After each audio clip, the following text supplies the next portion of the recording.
Today I'm going to show you how to build an entire blockchain application from start to finish. We're going to build a cryptocurrency exchange where you can buy and sell cryptocurrencies at a fixed price. And I'll walk you through everything step by step. We'll set up a blockchain on our computer. We'll write 2 Ethereum smart contracts. We'll write tests against them. And finally, we'll create a client-side website where anyone can connect to the exchange and buy and sell cryptocurrencies. And you might be thinking, I don't even understand what a blockchain is or how it works. That's okay. I'm going to show you everything you need to know before we start coding. So really quickly, if you're new around here, hey, I'm Gregory from Dapp University. And on this channel, I teach you how to become a blockchain master. So if that's something that you're interested in, then click the like button down below and click subscribe. And if you like this tutorial and you're serious about becoming a blockchain developer, then head on over to dappuniversity.com/bootcamp. All right, so before we start building the project, let me explain how a blockchain works and how we're going to use it in this tutorial. So what is a blockchain? Well, to answer this question, let's look at how a normal web application works. Normally, when you use a web application, you access it with your browser, and that web browser talks to a central server. This server hosts all the code for the web application, and all the data is stored inside of a central database. This presents a real problem. You can't store value this way. For example, you couldn't create a digital currency with a traditional web application. Why is that? See, the code could be changed by the developers at any time, and the data in the database could also be changed arbitrarily with anyone who had access to it. This means that whoever controls the money could manipulate your balance and steal your funds. So we don't want to use a centralized web application to create money. Instead, we want to use the blockchain. It will guarantee that no one can change the code for the application or manipulate the database. We can rest assured that our money will always work in a predictable way and that our funds won't be stolen. How can we achieve this, you might ask? To answer this question, let's look at how a blockchain works. A blockchain is basically just a giant worldwide computer. Instead of a single computer that stores data and runs programs, blockchains use thousands of computers that all handle this. Each computer is called a node, and each node talks to one another. And each node also gets a copy of all the data and all of the code that's stored on the blockchain. All this data is stored in bundles of records called blocks, which are chained together to make up the public ledger.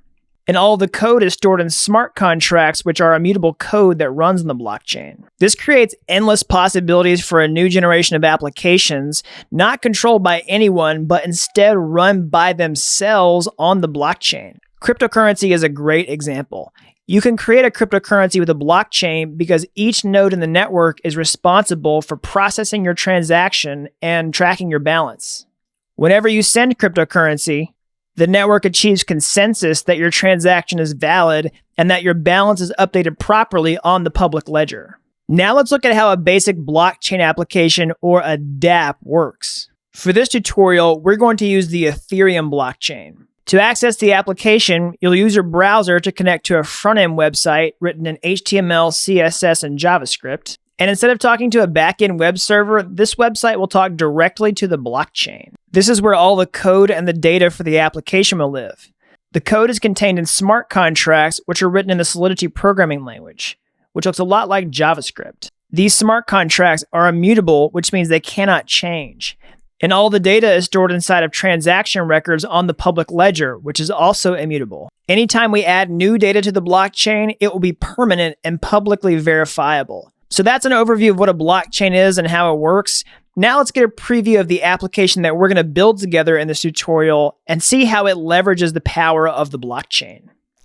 This is an instant cryptocurrency exchange called ETHSwap, where you can trade cryptocurrencies at a guaranteed price. You can buy and sell cryptocurrencies immediately without having to open any buy or sell orders or wait for anyone else to fill your orders. Inside this application, we're going to trade 2 different cryptocurrencies. The first is Ether, the native cryptocurrency of the Ethereum blockchain. And the second is Dapp token, a cryptocurrency that we'll create together in this tutorial. Our applications will allow us to purchase Dapp tokens with Ether like this. We'll just specify the amount that we want to purchase, click swap, and we'll see our Dapp token balance go up. And we'll also be able to sell the Dapp tokens in a different tab like this. And you can see that the cryptocurrencies change here. And we'll also highlight the redemption rate, the price, right? and then also the account that we're connected to on the blockchain, along with an identicon that represents the user's avatar. Here's a diagram of how the application will work. We'll build a client-side application in React.js. That's what you see here. And then this client-side application is going to talk directly to the blockchain, all right? And then the blockchain will contain two different smart contracts. The first smart contract will be the ETH swap contract that facilitates purchasing tokens and also selling them. And then that smart contract will talk to a second smart contract, which will be the token that we create in this tutorial. In this case, the Dapp token. Now let's install all the dependencies that we need for blockchain development. The first is Node.js. You can see if you have Node already installed by going to your terminal and typing node-v. If you don't have Node installed yet, you can install it with a command line tool like Homebrew, or you can download it directly from the Node.js website just like this. For this tutorial, I'm going to stick with Node version 9.10.0, and I suggest that you do the same. The next dependency is Ganache. This is a one-click blockchain that runs on your computer. I'll put a link down in the description below where you can download this. But when you go here, you can just click this download button and it will automatically select the correct installer for your operating system, whether you're on Mac, Windows, or Linux. And once you've downloaded it and you start it, you'll have a blockchain running on your computer. And you can see that it gave you 10 accounts for free. And each of these accounts has been pre-funded with cryptocurrency in their wallet. So in this case, it's Ether, or the native cryptocurrency of the Ethereum blockchain. That's what this represents. And this, cryptocurrency isn't worth anything. This is just, pretend cryptocurrency for development purposes. But you can see the account's address here, and then also you can click this to reveal the private keys. And finally, I'll say don't use these accounts in the real world because, everyone who's watched this video has seen these private keys, and you don't want to compromise your funds. The next dependency is the Truffle framework. This is a smart contract development framework where we'll be able to create Ethereum contracts with the Solidity programming language. We'll also be able to write tests against the smart contracts and deploy them to a blockchain. I'm going to use a very specific version of Truffle in this tutorial, and I suggest that you do the same. I'm going to go to my terminal and type in npm install --g truffle at version 5.1.14. Click enter. And finally, we must install Metamask. This is a browser extension that will turn our normal web browser into a blockchain browser.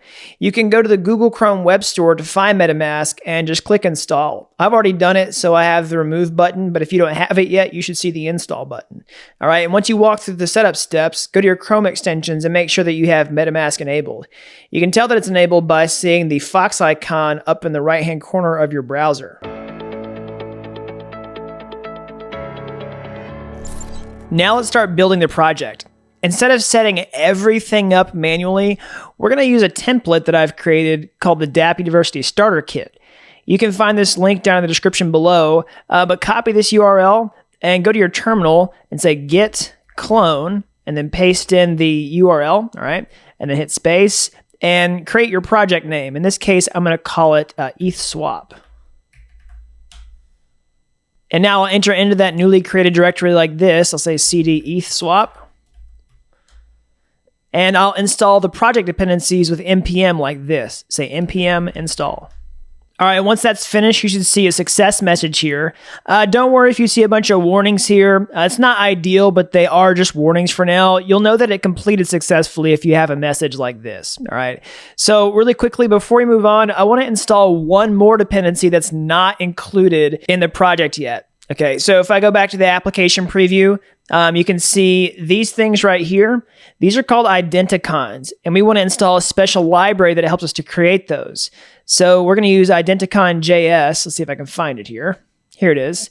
So this library is going to allow us to create these identicons based on the user's Ethereum address. All right. So we can install identicon.js like this. We'll just say npm install --save identicon.js at, and then caret version 2.3.3. All right. Now let's get a quick tour of the project. I'm going to open this in my text editor. I'm going to use Sublime Text. So I've configured a special command on my computer to open the project in Sublime Text like this. All right, say subble dot. This is a truffle project where we have everything we need to create smart contracts, write tests against them, deploy them to a blockchain, and also create our client-side website. All right, so I'm going to show you what's inside of here. The first place to take note is the truffle-config file. This is the main entry point for the application where we specify our connection to the blockchain. This shows the development network that connects to Ganache. This tells us which compiler we want to use to compile the smart contracts. And then also it shows us where the smart contracts live inside the project. So if you've used Truffle before, this may look a little new to you. That's because I've configured this project to automatically put the smart contracts in a different place than where they normally are in the project. That's because I want to access those smart contracts from the client-side application that we'll build in this tutorial. And you'll see that more at play here in a minute. So I'll just show you. The smart contracts are inside the source contracts directory. We can see this migration contract that's already here. This is a smart contract that comes with every Truffle project that basically just handles deploying other smart contracts to the blockchain. So don't worry really too much about what's happening inside of here. Just know that this comes standard with Truffle projects and you don't have to edit this code or really even understand it. Next, you can see a components directory. This is where all the application code for the client-side application will live. This is React.js code. So React organizes all of its code into these reusable components, which we'll talk more about when we get to the client-side portion of this tutorial. But I wanted to just make note of that here. All right. And then next, we have a migrations directory. This is where we'll create migrations to put the smart contracts on the blockchain. We'll talk about that more when we get to that. And then finally, the package.json file. This is where we specify all the project-specific dependencies that we need in order to build the project. And also, while we're inside of here, we can change this name to, let's see here, ETH swap. All right. And we'll just say an instant ERC20 cryptocurrency exchange. All right. And we can also see the Identicon library that we added manually via the command line right here. So next, let's go ahead and boot up the web server for the project just to make sure that it was installed properly. I'm going to open up a new terminal tab to do this. All right. And I'm going to say npm run start. And that should automatically start the web server and open up the website, the client-side website, in a new browser tab. Boom, there we go. So this is what was installed. This was the Dapp University Starter Kit. So you can see this already looks really nice. It has some styling already. That's because we're using the Bootstrap templating framework. You can see a nav bar here with a nice dark color, the Dapp University logo, and everything has some nice looking fonts and stuff like that. We're going to be able to use Bootstrap to avoid writing really any CSS in this tutorial. It'll make our application look really nice and eventually like this without having to do too much coding. So whenever we create the client-side website, essentially we'll start here inside the app.js directory and modify this code. You can see this is all the code that currently generates the starter kit that we see here. All right. So I'm going to leave this for now. We'll come back to this whenever we create the client-side portion of the application. But I'm just going to leave the web server here running in a separate tab. And don't forget about it. Whenever we come back, I'll remind you when we build that part of the application. But next what I'm going to do is go ahead and start developing the smart contracts. And we'll use our primary terminal tab for this and then leave the web server running in the background. Okay. I'll create a new file for the smart contract like this. I'll say touch, let's see here, source contracts, and we'll say capital E, ETH, capital S, swap.sol. All right. And you can do this from your text editor if you want to. You don't have to do it from the command line. But if you look here, you go to source contracts, you'll see this ETH swap file that was created. Inside of here is where we're going to write all the Solidity source code for the smart contract. Okay. So we can start off by doing this. We can say pragma Solidity. I'll use a caret, and say version 0.5.0. All right. So what this does is it declares the Solidity programming language version that we want to use. So the next thing that we do is create the smart contract like this. We say contract ETH swap. All right, then we use some curly braces. And inside these curly braces is where we'll write all of the code for the smart contract. It'll say that it belongs to this contract named ETH swap. All right. So the first thing that I want to do is just create a really simple test or a demonstration to see how it works. And what we're going to do is create a name for the smart contract. And we'll do this with a variable like this. All right. So we'll say name equals ETH swap. Instant exchange. All right, and now, this is a string, which basically just means it's a human readable, set of characters like this inside of these quotation marks. And we must follow each line with a semicolon like this, okay? And then finally, we must tell Solidity what type this is, all right? Because it's a statically typed language. So we say string name. Okay, so it can't be a number later or something like that. It always has to be a string. And then finally, what we want to do is read this variable value outside of the smart contract. So we must call it public. All right, so string public name equals, this string ETH swap instant exchange followed by a semicolon. So this actually creates a lot of functionality for us in one simple line of code, which we'll see here in a minute. Because we declare this public, Solidity is going to give us a function that we can call on the smart contract called name, which is going to return this value, okay? And, there are different visibilities and functions, which we'll see later in Solidity in this tutorial. But this basically just means that, if we didn't have this, we wouldn't be able to read that name value later outside the smart contract. But because we do, we'll be able to read this like in the console, which I'm going to show you here right now. All right, so let's just see if we can put this smart contract on the blockchain and interact with it in the console, just to see that the project's set up properly. So what we'll do is go to the migrations directory, all right? And you see this initial migrations file. We're going to create a new file here.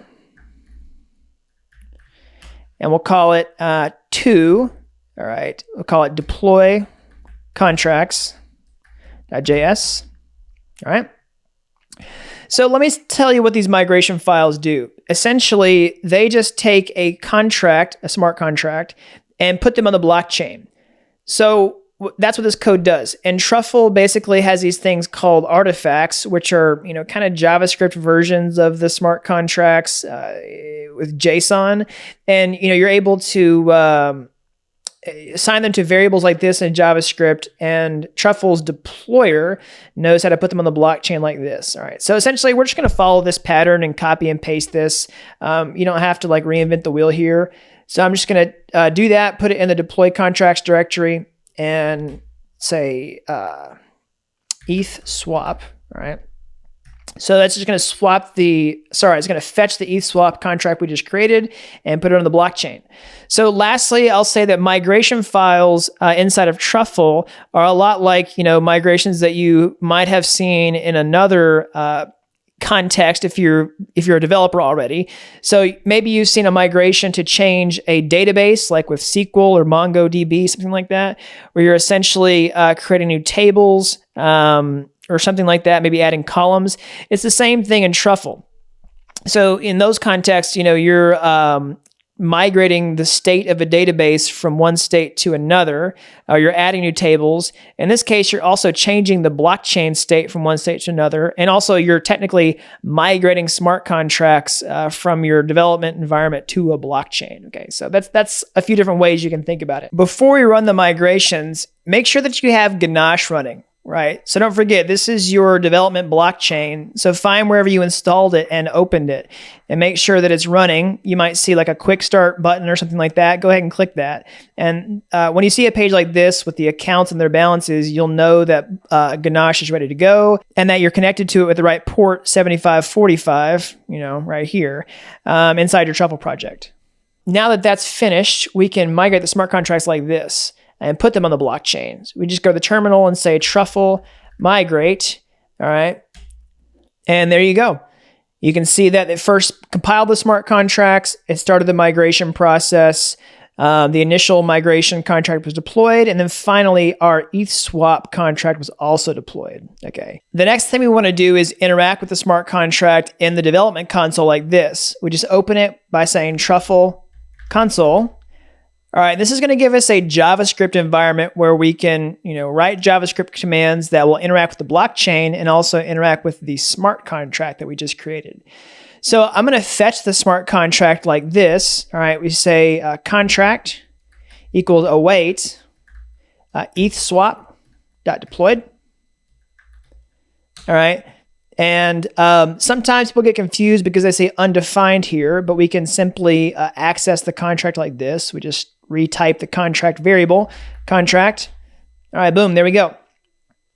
And we can fetch the contract address like this. We say contract address. All right, and then we can fetch the contract name like this. We just say name equals await contract.name, followed by two open and close parentheses. All right, so no parentheses here, but parentheses here. And we say name. Boom, there we go. ETH swap instant exchange. Perfect. So really quickly, I'll explain a few things here. First is the contract address. So if you open Ganache, you'll see that you have accounts already here on the blockchain, and these have addresses. These essentially represent the users on the blockchain. The address is sort of like a username, and the private key is sort of like a password, right? So the same is true for smart contracts. They also have addresses. So essentially, this just tells it the location, or kind of like the username of the smart contract on the blockchain. So yeah, that's what this is right here. The other thing I want to explain is this await keyword. All right, so whenever you're interacting with the blockchain, a lot of times, especially in JavaScript, you're doing asynchronous interactions, which essentially means that the function calls a lot of times don't actually return the value that you're asking for. So for example, when you say name, if I just did like name equals contract.name, this wouldn't work. This wouldn't actually return the contract name. It would return something called a promise, okay? And a promise is a way for JavaScript to handle asynchronous function calls, okay? So what we can do is wait for the promise to resolve and say await, contract name, and that will actually do what it says. It'll wait for it to finish, and we'll get the value of the name like that. Okay, just notice that that won't actually return the name, but this will. So there's lots of different ways to handle asynchronous function calls in JavaScript. You can use promise chains, you can use callback functions. You can read more about that online if you want to, but just notice that whenever you're interacting with the blockchain, a lot of times you have to do these asynchronous actions because the blockchain is slow, and there's multiple strategies for handling that, but we're going to pretty heavily use the async await pattern in this tutorial. Now we've created a basic file for our ETH swap smart contract. Okay, this is going to be the contract where we create buying and selling tokens in this tutorial, and we'll continue building out this throughout the remainder of this series, okay? So the next thing that we want to do is create a second smart contract for the token, all right?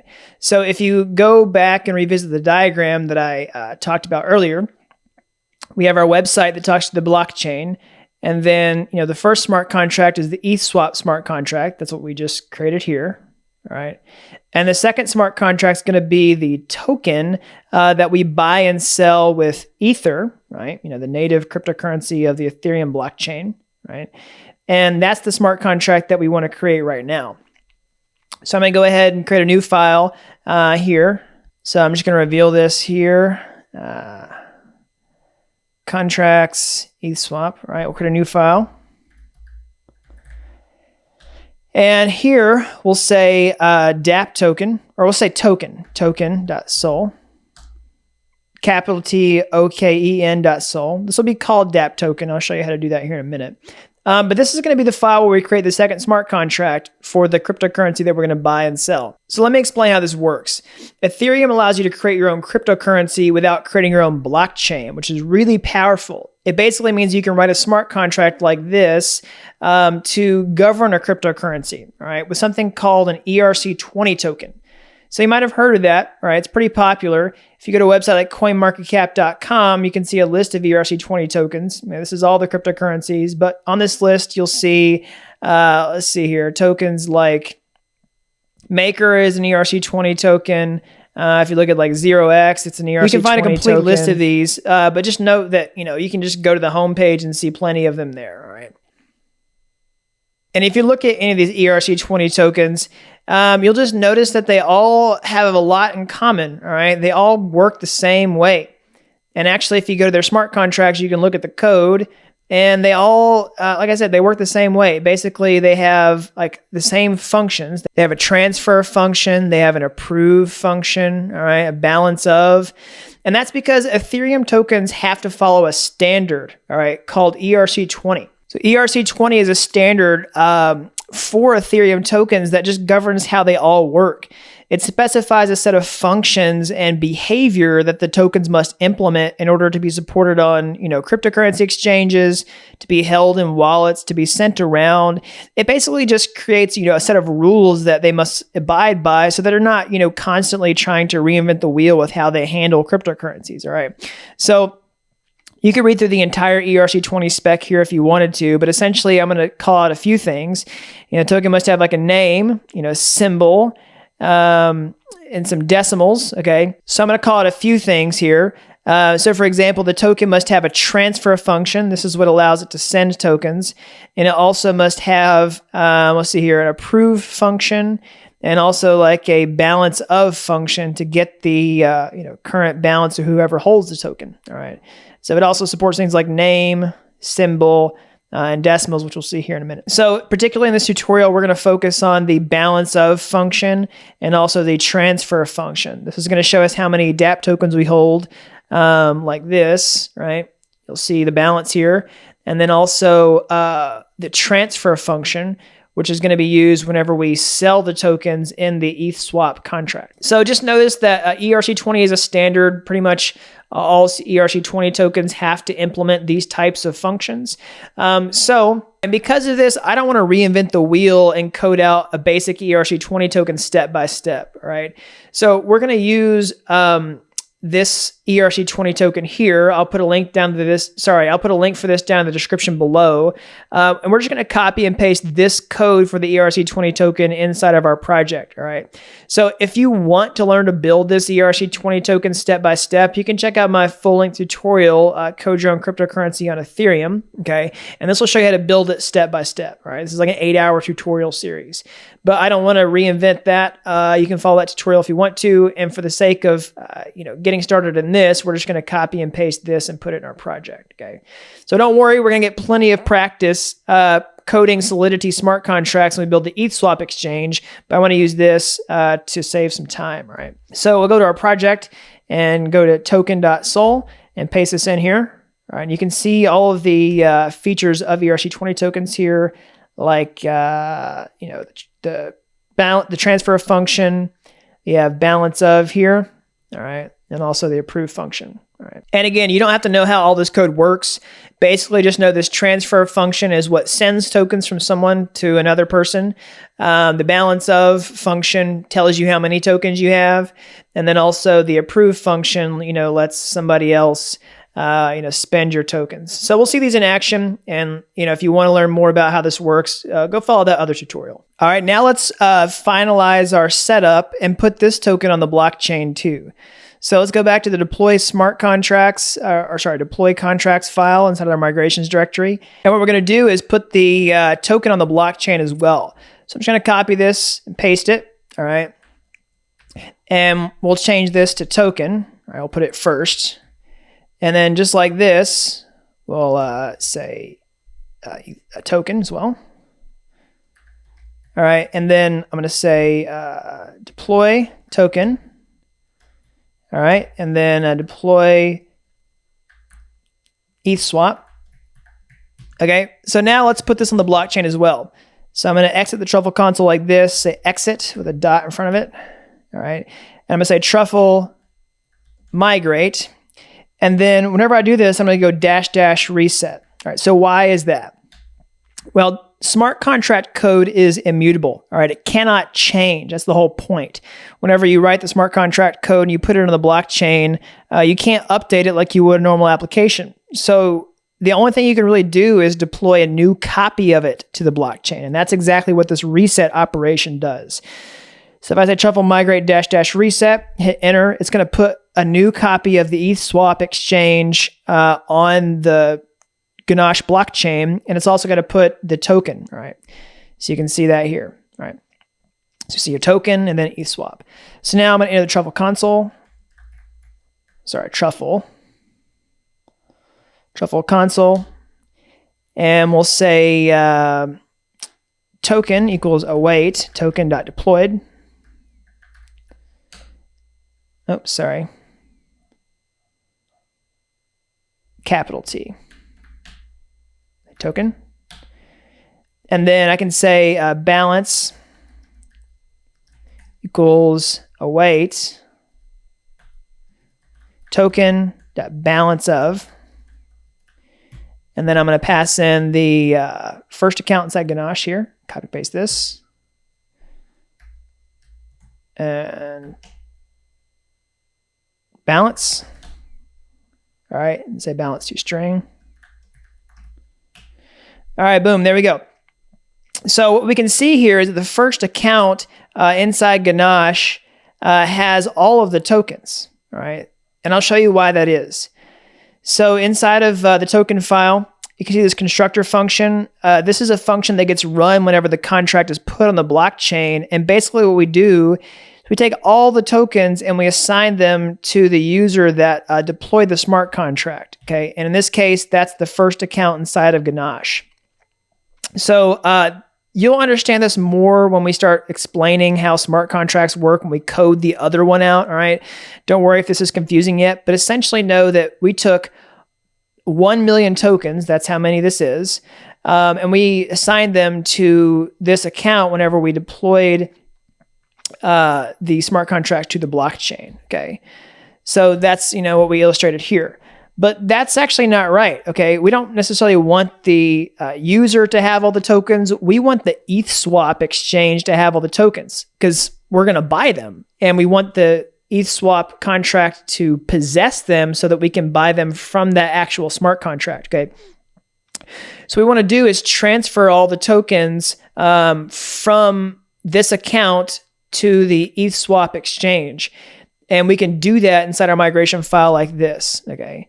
So basically, we'll just say, we'll fetch the token contract like this, const token equals await token.deployed, just like we did in the console. All right, we'll do the same thing for ETH swap. We'll say ETH swap, and then ETH swap, okay? So now we have a copy of the token and a copy of the ETH swap contract, and we'll say transfer all tokens to ETH swap. Say 1 million.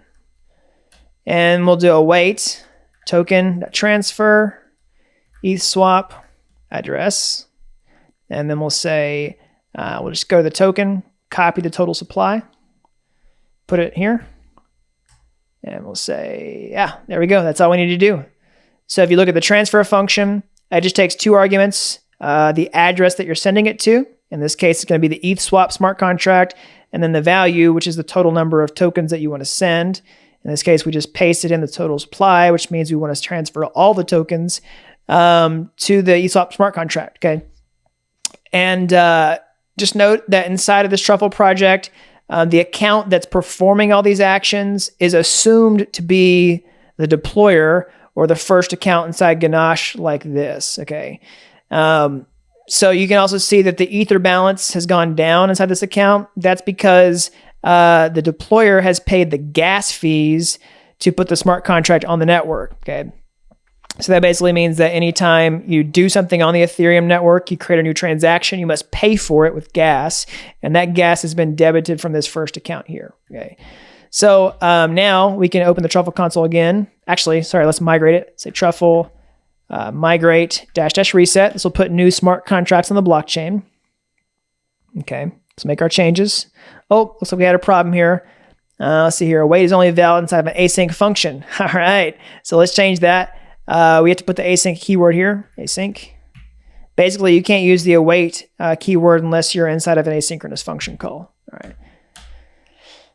So we'll try that again. Truffle migrate -- reset. And boom, there we go. So now we can open the Truffle console. All right. Now we can say eth swap equals await eth capital E dot deployed. Oops, sorry. Call it as a function. Sorry, typo here. Perfect. Eth swap address. Boom. And then now we want to say token equals await token dot deployed. All right, and say token, or say balance equals await balance of token eth swap dot address. And what we should see here is that all of the tokens are assigned to eth swap.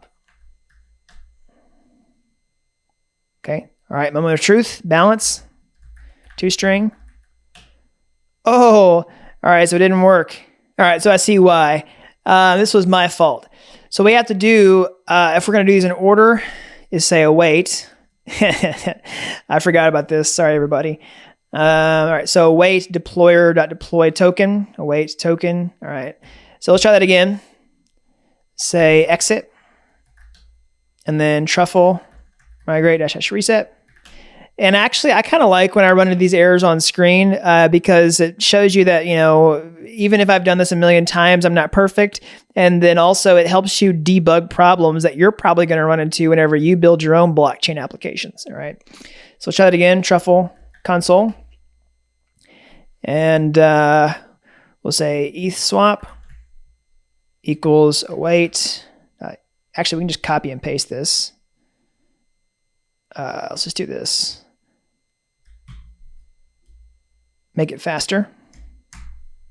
And then we'll say eth swap equals await eth swap deployed. All right. And then we'll say balance await token balance of eth swap address and balance ToString. All right, there we go. Boom. All the tokens have been transferred to the eth swap contract and they're ready to be purchased. All right. So congratulations. You've come a really long way in this video so far. What we're going to do next is actually program the eth swap smart contract so that we can start purchasing tokens from it now that they're all inside of the smart contract. So we're going to continue here, focusing on this smart contract and building it out. So specifically, we're going to create the buy tokens functionality. Okay, we're going to allow people to purchase their tokens with Ether. Right, they'll be able to go here, enter their Ethereum amount, and then receive, you know, a certain amount of tokens. So we're going to focus on the smart contract part of this, not the interface just yet, just the smart contracts. So let's talk about how we're going to do that. All right. So one way of doing this would be to just, you know, create the functionality and then go to the Truffle console and keep testing it out like we did in the last video, but that's really slow and inefficient. So what we want to do instead is write tests that make sure that the smart contract works the way we want to, all right? So there's several reasons for this. You know, tests, essentially, they do just that. They make sure that the code that you write works without having to interact with it, you know, on a website or something like that, or in the console. And you can always keep running them, and it just saves you a lot of time. And the other thing is it's really important to test smart contracts before you put them on a blockchain and ensure that they work. It's almost more important when you're developing blockchain applications and other types of applications because, you know, smart contracts can't really be changed. And you want to make sure that they work before you put them on a blockchain. And the testing phase where you write automated tests is critical for that development process. All right. So Truffle lets us write tests like this. We can basically just create a new directory. All right. Inside of here, we could say make dir, say mkdir test. All right. So you can see a new folder was created here. And this is where we'll create a new file. We'll say touch, we'll say test, and we'll say test.js. Okay.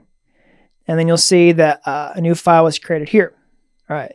So this is the file where we'll write all the tests, and we're going to do it in JavaScript. So yeah, that's how Truffle works. Essentially, it gives us a way to write tests for Solidity smart contracts in JavaScript. So yeah, it's two different programming languages here. This is Solidity, and then JavaScript is what we use to write the tests, right? So Truffle comes pre-bundled with a few different libraries that are really going to help us out when we write tests. The first is the Mocha framework. This allows you to create test suites in JavaScript. And the second one is the Chai assertion library. You can read more about these on their websites. Basically, Chai allows you to compare things like, saying a value should be a string or, whatever. The assertion is the keyword here that you want to focus on, right? So let's go ahead and create our tests. So we'll go to this file and we'll, create a test like this. We'll just say contract. All right, and then we'll paste in ETH swap. And then we'll say accounts. All right. And then we'll pass in a callback function like this with an arrow. And this is where we'll write all the tests inside of here. All right. So in order to write tests against it, we must first import the smart contract just like we did in our migrations file. We can do it the same way in the test suite. So we'll just say token first, all right? So const token with capital T equals artifacts require token. And then contract, ETH swap, artifacts require ETH swap. You can basically just copy and paste that directly from the migration file right here. All right, it's basically the same. So now we have these inside the project, inside the test suite. The next thing we want to do is configure Chai. All right, so that's the library I showed you a second ago. This is the Mocha, and then this is Chai.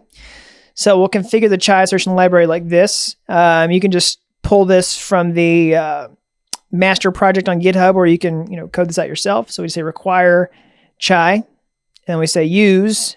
We do Chai as promised, and then should. Okay, so that's going to configure our assertions, which we'll observe later when we write the tests. All right. So the first thing I want to do is just create a really basic test that ensures that the smart contract was deployed to the network. So first we'll say describe, all right, ETH swap deployment. All right, we'll say async.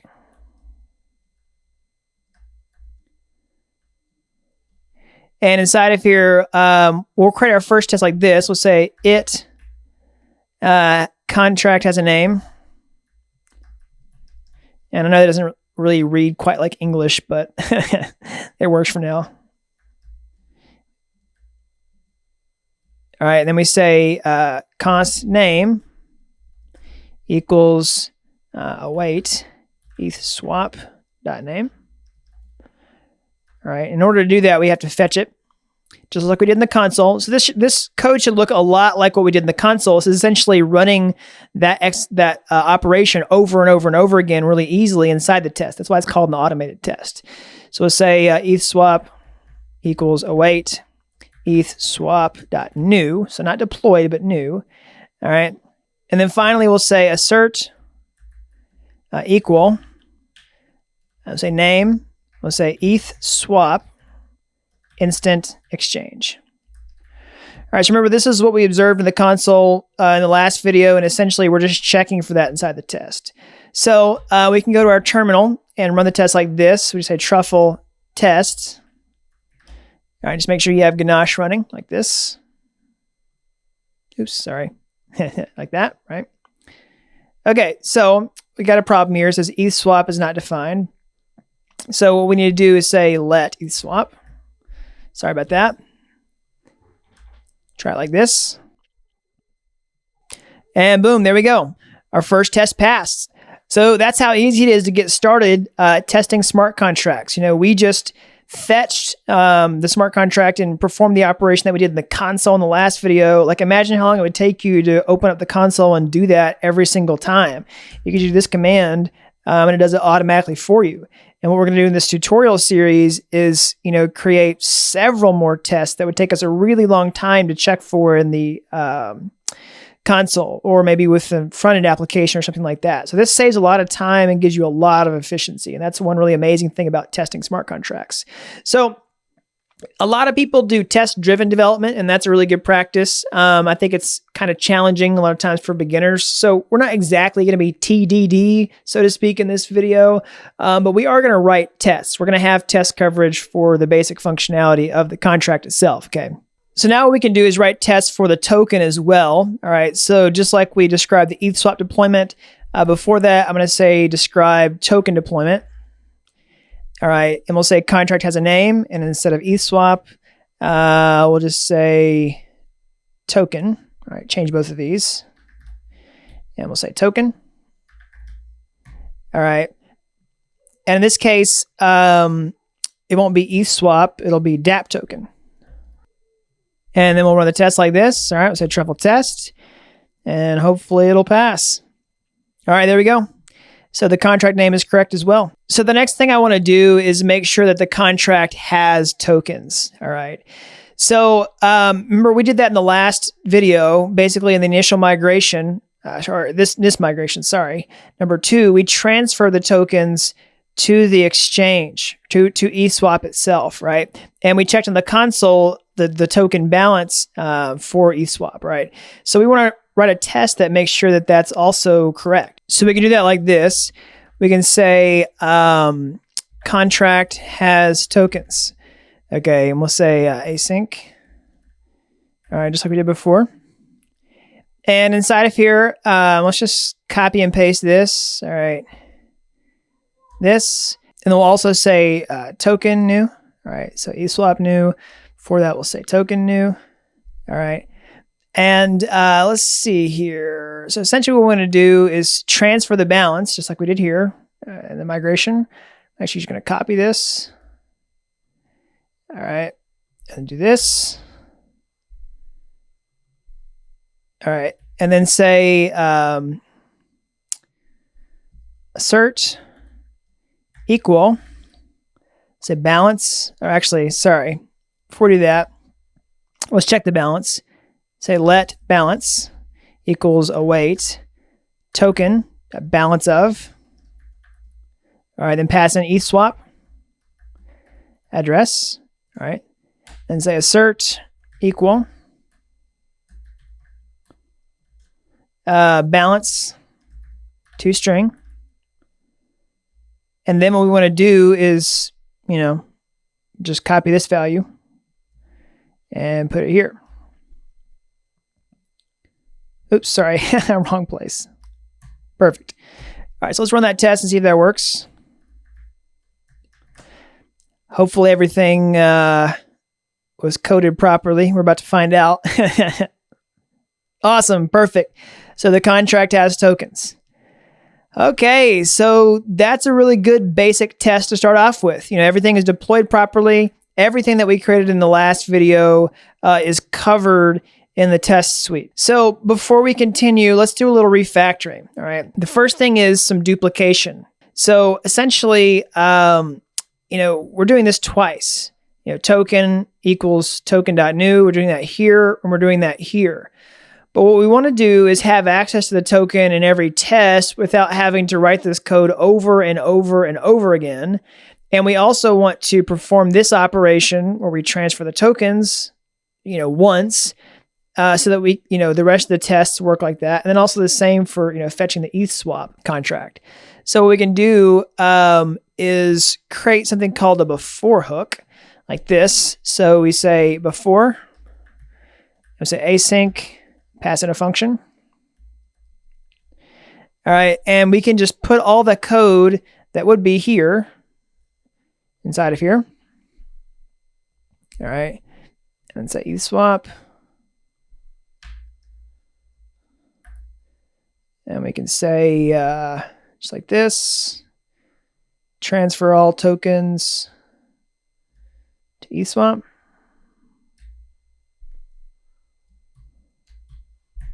All right, and then we can take away all this. All right, and then we should be able to run the tests. It should work. Moment of truth. Okay, boom. We got our problem. And actually, I'm glad we ran into this problem because this is an important thing to highlight. It doesn't know what token is, and it doesn't know what ETH swap is. So there's a few different ways to handle this. Basically, it's saying when it gets here, it doesn't know what ETH swap is, and it doesn't know what token is. That's because these variables are declared inside this. There's a few different ways to handle this. How I'm going to do it is this. Say let token, and then I can say let ETH swap. All right, but I can also do this in one line like this. Boom, done. And take these away. And then now we have access to token and ETH swap inside these test examples. So try it again. Hopefully it'll work this time.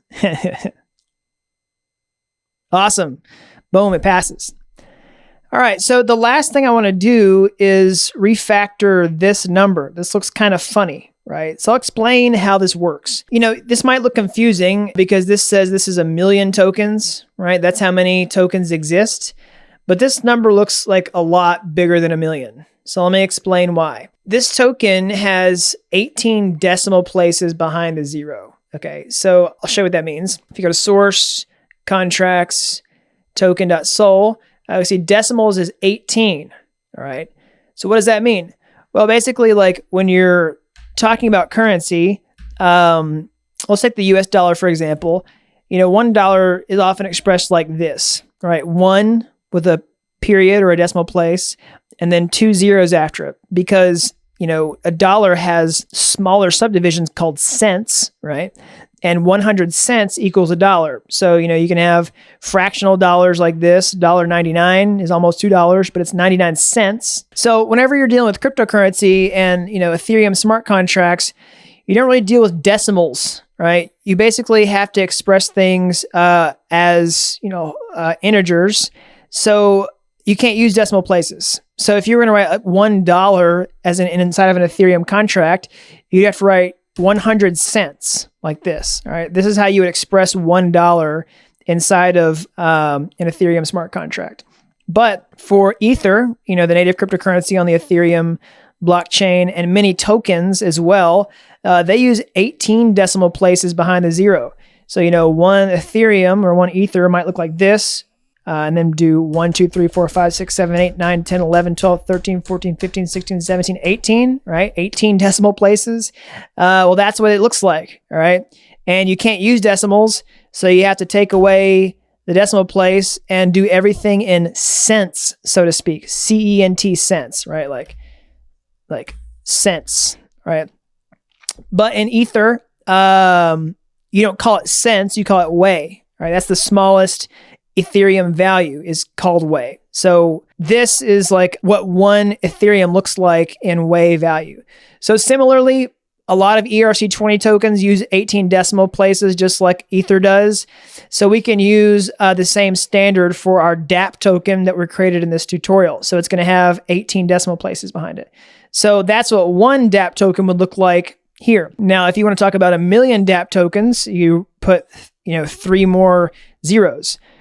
So you would just do like 1,000,000, 1, 2, 3, 4, 5, 6, and then you would copy this and paste it here. All right. And you'll see that's the exact same number. Boom, done.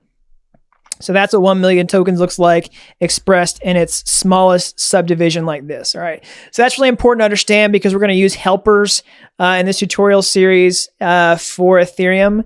I'll show you. We'll create our own right now so that we can make this a little more human readable. I'll just say function tokens in. All right. And what we're going to do is convert this number from a human readable number like this, 1,000,000, to this. All right. Basically like this, right? We want a human readable function that does that. So I'll do that right now. We'll say tokens, and we'll say return Web3, we'll say new Web3 utils, actually, sorry, let's do this first. Web3 utils, two-way, all right, we'll say in, that's the number of tokens that we're going to pass in, and then we'll say ether. All right, so Web3 is a library that we use to talk to the blockchain. We're going to see a Web3 used a lot more in this tutorial, but essentially it has some utilities that allow us to convert Ethereum or Ether into Wei, which I just talked about a minute ago, where I showed you all those 18 decimal places and stuff like that. So we can use the exact same helpers for our token because it has 18 decimal places behind it, just like Ether does. All right, so we're not actually converting Ether. We're actually converting our tokens to Wei at the smart contract level or its smallest subdivision. But that's what we can do just like this. Okay, so we're going to use our helper, and instead of writing out this crazy long number, we'll say tokens, and then we'll pass in 1 million. 1, 2, 3, 4, 5, 6, and then we'll use it down here as well. All right, save it, run the test again, truffle test. Let's see if it works. And there we go, it passes. Awesome. So we're gonna use this tokens helper so that we don't have to write out those really long strings every time. It's gonna make things a lot more readable and a lot easier, okay? All right, so that sets up our test suite. Now we can use this to start building out more of the smart contract, okay? So the next thing I wanna do is actually talk about the rate. So inside the smart contract, the next thing we want to do is actually import the token so that we can use it inside of this smart contract. Essentially, we're going to talk to another smart contract from within this one. The two are going to interact with one another. So if we go back to our diagram, the ETHSwap exchange is actually going to talk to the Dapp token smart contract. So in order to do that, we must import the Dapp token contract into this particular file. So we do that like this. We do that with Solidity's import. And then we say dot, which is just the current directory. And we say token.sol. All right. Because that's the same token file that we see here. So ETHSwap and then token. We're just importing token like this. So really quickly, we can just run our test. Oh, and also, we don't necessarily have to run the test. We can just do truffle compile to see if that worked. All right. So truffle compile is just a command that makes sure that the code has no syntax errors. All right, so that works. We don't actually have to go through the process of running the entire test suite just to see if our code is working properly. And you'll notice that truffle compile gets run before the test suite even runs. So it's kind of just a first line of defense to make sure that everything worked. Okay, so we imported the token. And then next what we want to do is keep track of the token in the smart contract like this. We'll say token, capital T-O-K-E-N, say public token. And what this does is it creates a variable that represents the token smart contract. And, later when we purchase tokens in this tutorial, we'll be able to call the token methods on this variable, like transfer, for example. That's what's going to happen whenever we purchase tokens. We want to call this function, and we need to have access to it. All right, so we'll just say token transfer, and we'll use this particular variable to do that. All right, so next what we need to do is tell this smart contract where this particular contract is located. So what we're going to do is create a function that gets run whenever the smart contracts are deployed to the network. We'll call it constructor. And let's say public. And inside of here, we're going to basically set the token up. So when we say token like this, when we import the smart contract, it's just the code for the smart contract. It doesn't actually tell us where it is on the blockchain. All right. So remember, when we did the truffle console, we saw that the token had an address, just like the accounts do. Like the smart contracts will have addresses that look like this. Well, we also need that to use the smart contract inside of here. We need the code for the smart contract and then the address. Okay. So what we can do is pass the address in whenever we deploy the token to the network. So we can say token and say token, T-O-K-E-N. All right. And then say token equals _ token. All right. So I use underscores here as a naming convention, and it also helps conflict from this right here. All right. So that gives us a token that we can actually interact with later inside of here. All right. So also let me stop and explain a couple more things. First is how these variables work. So this right here is called a state variable. Name is a state variable because the data that's stored in the name variable is actually stored on the blockchain. That's why we were able to go to the console and also the tests and fetch the variable name value for name, right? So in the same way, we want to store the token on the blockchain. But this right here, this is just a local variable, all right? It's actually a function argument that we access with the local variable here.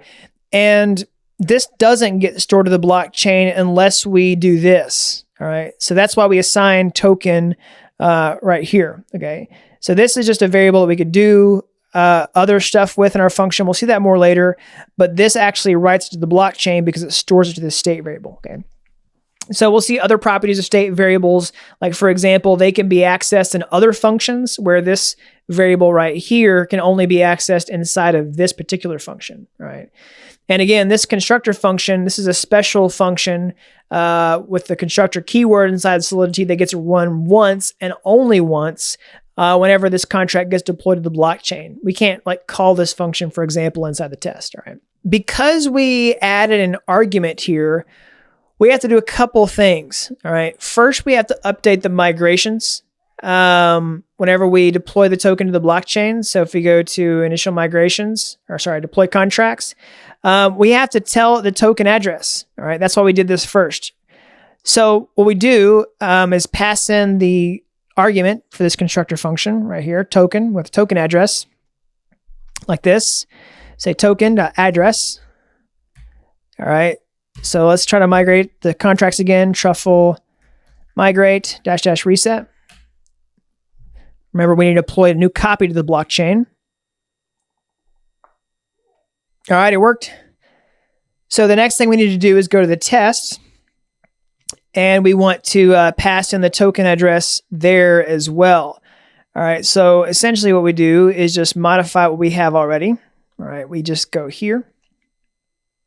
ETH-swap and say token address, all right? And that makes the ETH-swap contract, oops, sorry.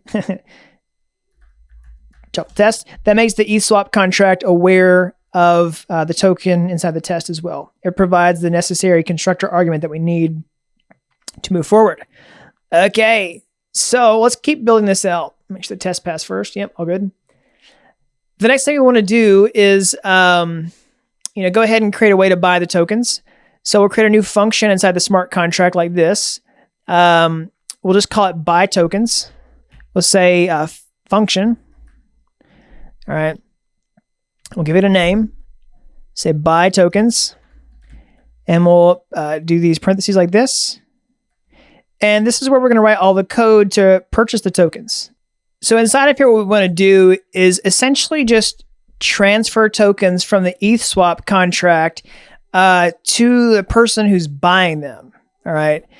So we're going to rely upon the transfer function, right? This function in here from the token, and we just call it like this. We basically just say token.transfer, and then that will send the tokens from the the ETH-swap contract to the person who's purchasing them, all right?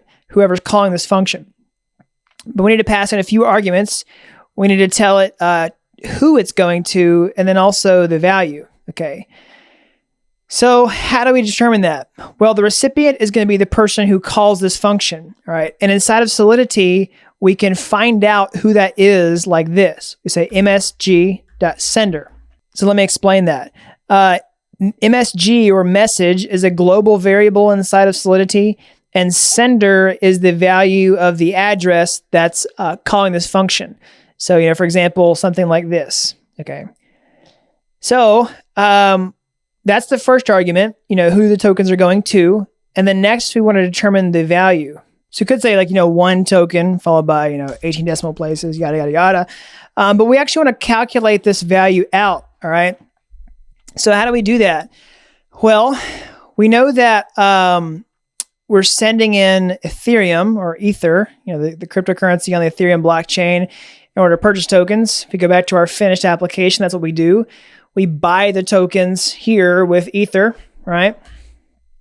So that's what's going to happen is the person calling this function is going to be sending in Ether, and they're going to buy tokens. So what we want to do is determine how many tokens they purchase based upon the Ethereum amount that they're sending whenever they call this function. All right. So if we go to our finished app here, we see that 1 Ethereum equals 100, Dapp tokens. So we have to perform this calculation.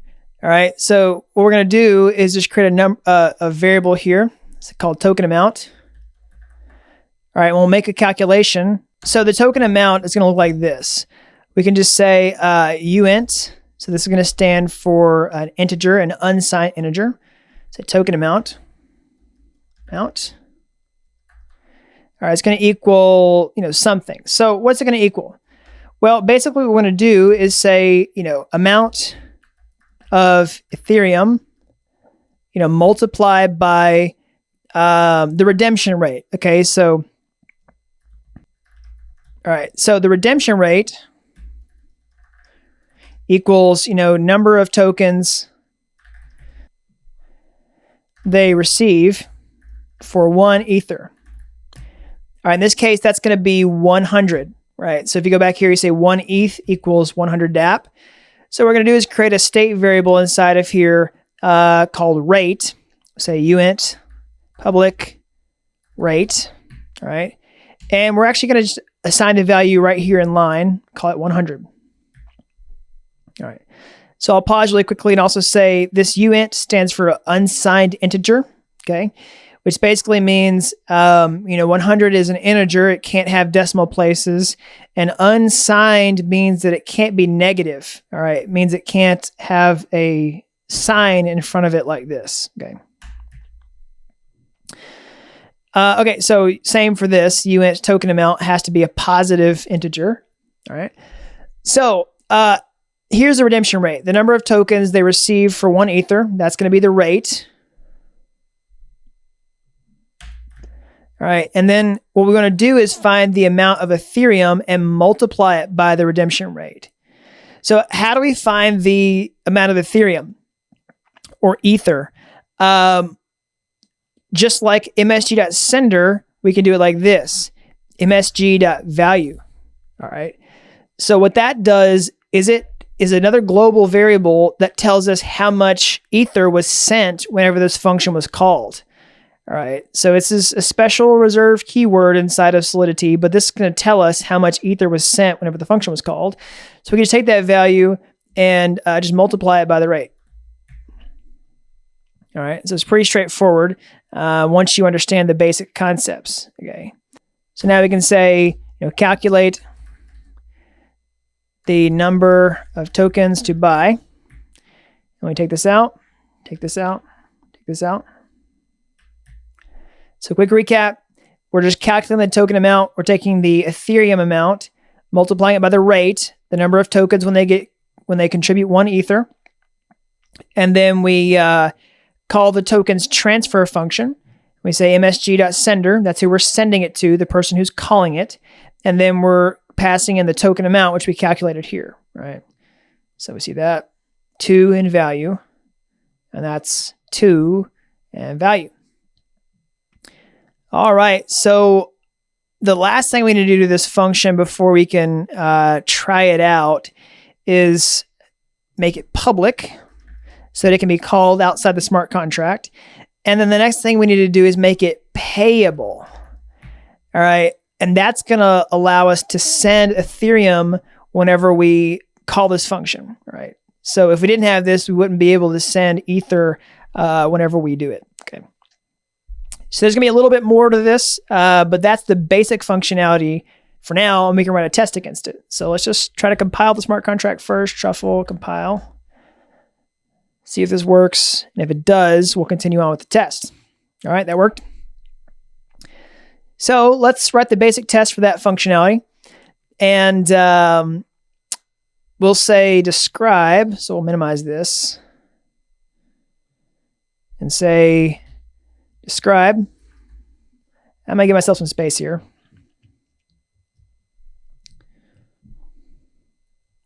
Say buy tokens. We're going to write all the tests for this function here. Say async. All right, and we'll say it allows user to instantly purchase tokens for from ETH swap for a fixed price. Say async. All right. So inside of here, what we want to do is basically just say, ETH swap, buy tokens. All right. And then we want to pass in the person who's purchasing them. So how we do that is basically tell a specific account. So you can see this accounts array here. We can say accounts 1. Say from accounts 1. And then what we also need to do is not just tell who it's who's calling the function, but we also want to say how much ether that they're sending whenever they purchase the tokens as well. Okay, so we do that with value. All right, and let's say they want to contribute 1 ether. So we tell it 1 ether, followed by 18 decimal places. 1, 2, 3, 4, 5, 6, 7, 8, 9, 10, 11, 12, 13, 14, 15, 16, 17, 18. Remember, we can't use decimal places, so we have to create a value like this. But that would be the basic functionality. We can just say await, ETH swap, buy tokens. So that's not going to really check for anything, but let's just see if it works. Just make sure nothing broke yet. All right, so buy tokens is not a function. Let's see here. All right, so it looks like I had a little error. Let's go back to our code here. Capitalize the T. So that was my fault, everybody. Buy tokens should be have a capital T. Let's go back here. All good. Let's try it again. Shuffle test. Let's see if it works. And boom, there we go. So it doesn't actually check for anything yet. I just wanted to make sure that this was configured properly. So let's refactor this before we move on. Instead of coding this out long form, we're going to use utility. We're not going to use tokens like this. We're going to say this. All right, let's try it again. Remember, tokens work like that, but we're going to say two-way from ether because we're actually sending an ether here. Oh, so n, sorry. We want to do 1 ether. All right, and the next thing we want to do is refactor this account so that we're not always reading out of this array. So we're going to use 2 users in this case, all right? And you can actually break this out inside the test suite. Instead of returning an array here inside this callback function, we can actually fetch accounts out individually by declaring an array and saying accounts, say deployer. That's the first account. And then investor. Okay. So deployer is going to reference the first account inside Ganache like this. All right. That, you can see their balance keeps going down. And then the second account will be the investor. Okay. We can see their balance has also gone down because they just called the buy tokens function. So it actually went down by 1 ether each time we ran it. So now we say investor here on the test. See if it still works.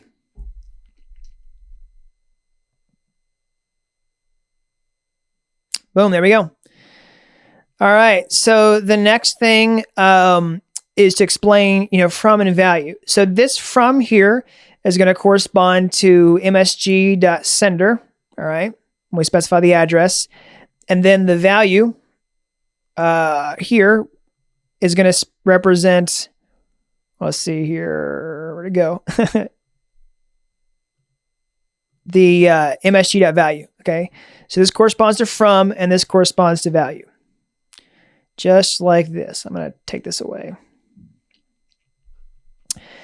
All right, so now before we continue on with this specific example, let's refactor this into a before hook just like this. So inside of here, we're going to do this. Say before. Okay, and we're going to move this inside of there. All right, and we're going to say result. And we're going to say let result. Okay, and we'll say purchase tokens before each example. And so inside of here, what we want to do is just check that the balance actually changed. So we're going to check that the investor received the tokens. So we'll say, investor received tokens after purchase, all right? And we can just check for the investor balance like this. We just say, let investor balance equals await token balance of, and say investor. And then we check it, say assert equal investor balance toString tokens 100. So let's try that. See if it works. Boom, there we go. Awesome. So that's the basic functionality. So the next thing we want to do is check the ETH swap balance. We're going to make sure that, it lost tokens. It lost 100 tokens. So we'll do that like this. We'll just say, let ETH swap balance. We'll say, check ETH swap balance after purchase. And we'll say, ETH swap balance equals await token balance of. All right, pass in ETH swap address. All right, and then we'll check it. We'll say assert equal ETH swap balance toString, and then pass in tokens, and then the number of tokens should be that many once we subtract 100, and then say, there we go, should work. Let's try to run the test, see if it passes. Oh, boom, there we go. ETH swap balance toString is not a function. So let's see here, ETH swap balance.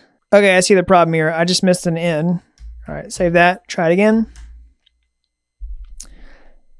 So sorry, I'm full of typos today, everybody. All right, boom, there we go.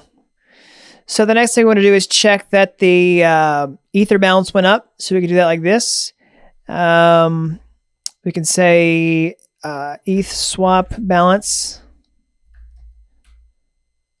equals await web3 ETH get balance. This is the function that we use to check the Ethereum balance. So ETH swap balance. All right, we can say assert equal ETH swap balance toString, and we can say web3 utils two-way 1 Ether. And let's also do that. See if it works. Okay, we got a problem here. I just mistyped this. ETH swap address.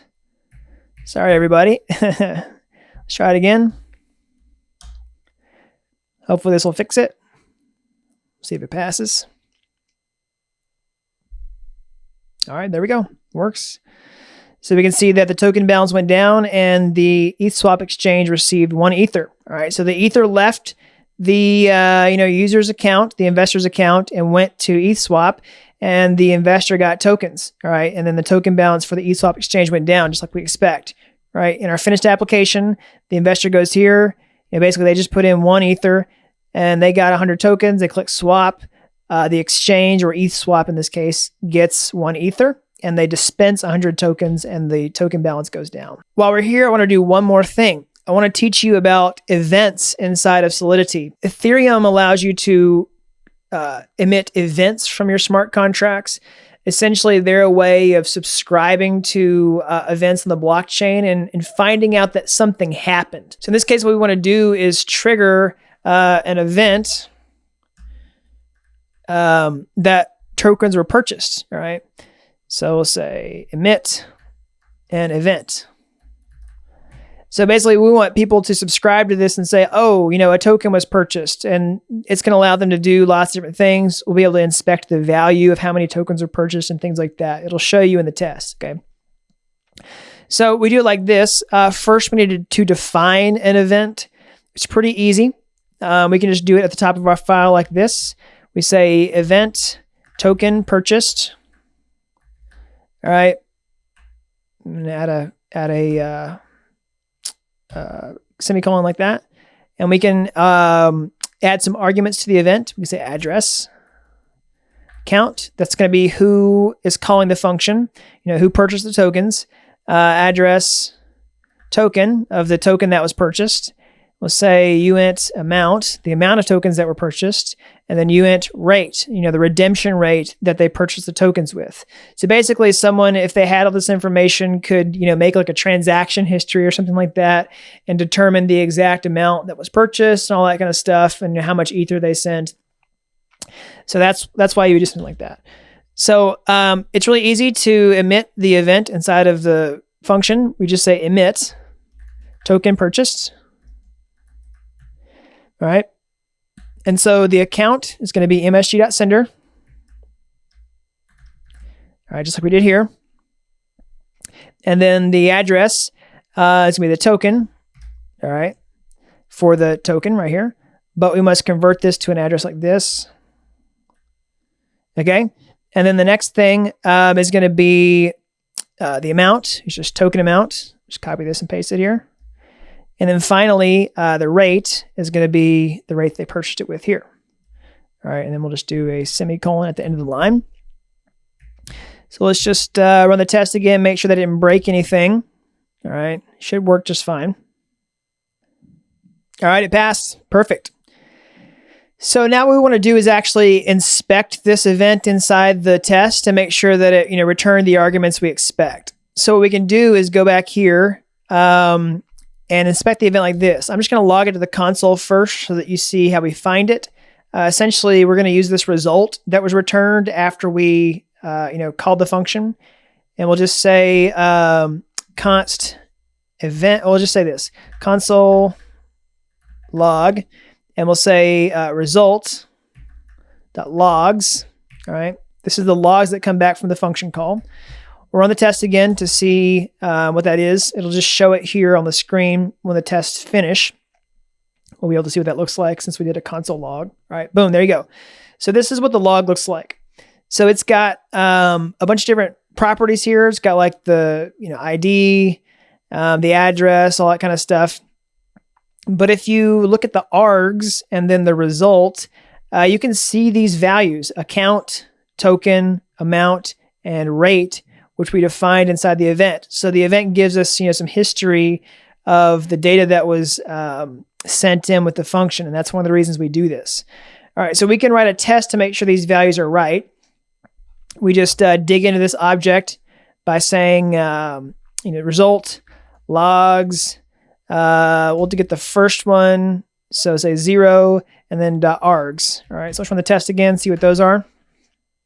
That should just give us this set of values here. All right, boom. So now we can call account, token, amount, and rate on this directly. So we'll say const event equals this, right? What I just showed you. We'll say assert equal. I'm just going to do this really quickly. Boom. Assert equal. The event account is the investor, all right? The event token is the token address. The amount is 100 tokens, and the rate is also 100 tokens, all right? So copy this. You can pause the video if you want to see all that code and understand it more. But I'm going to run the test and see if it works. All right, it passes. Perfect. So the last thing I want to do before we wrap up this section is create a requirement. All right.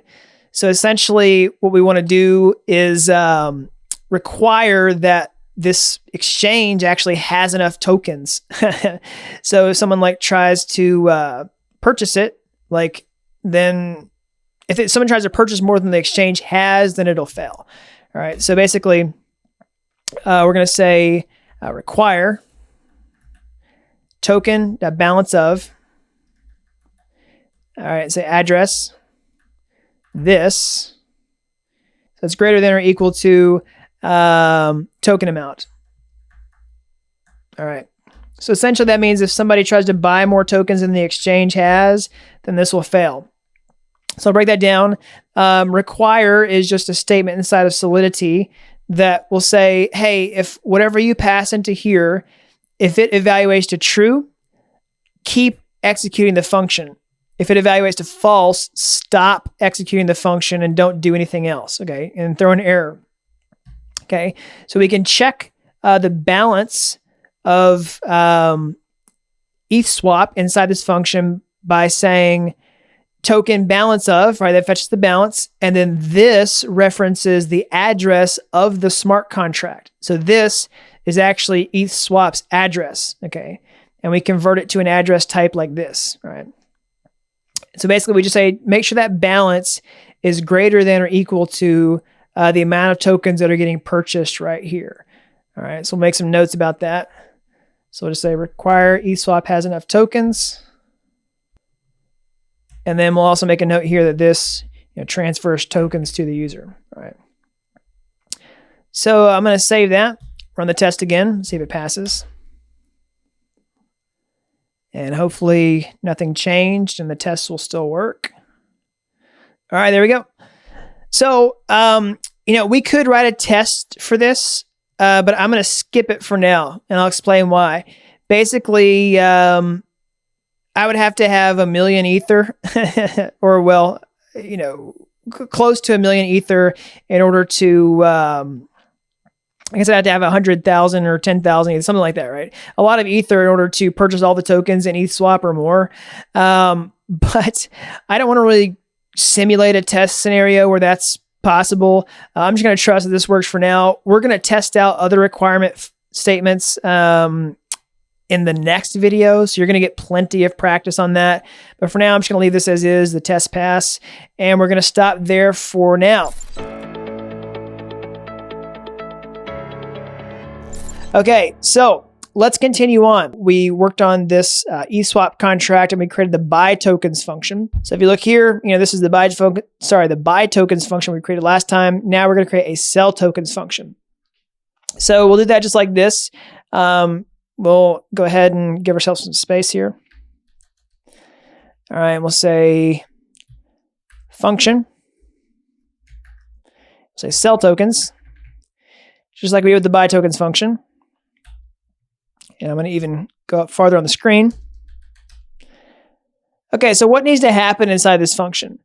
Well, basically, we want to do the opposite of what we did here. So instead of transferring tokens from the ETH swap exchange to the investor, we want to do it the other way around. We want to transfer tokens from the investor to ETH swap, and then we also want to give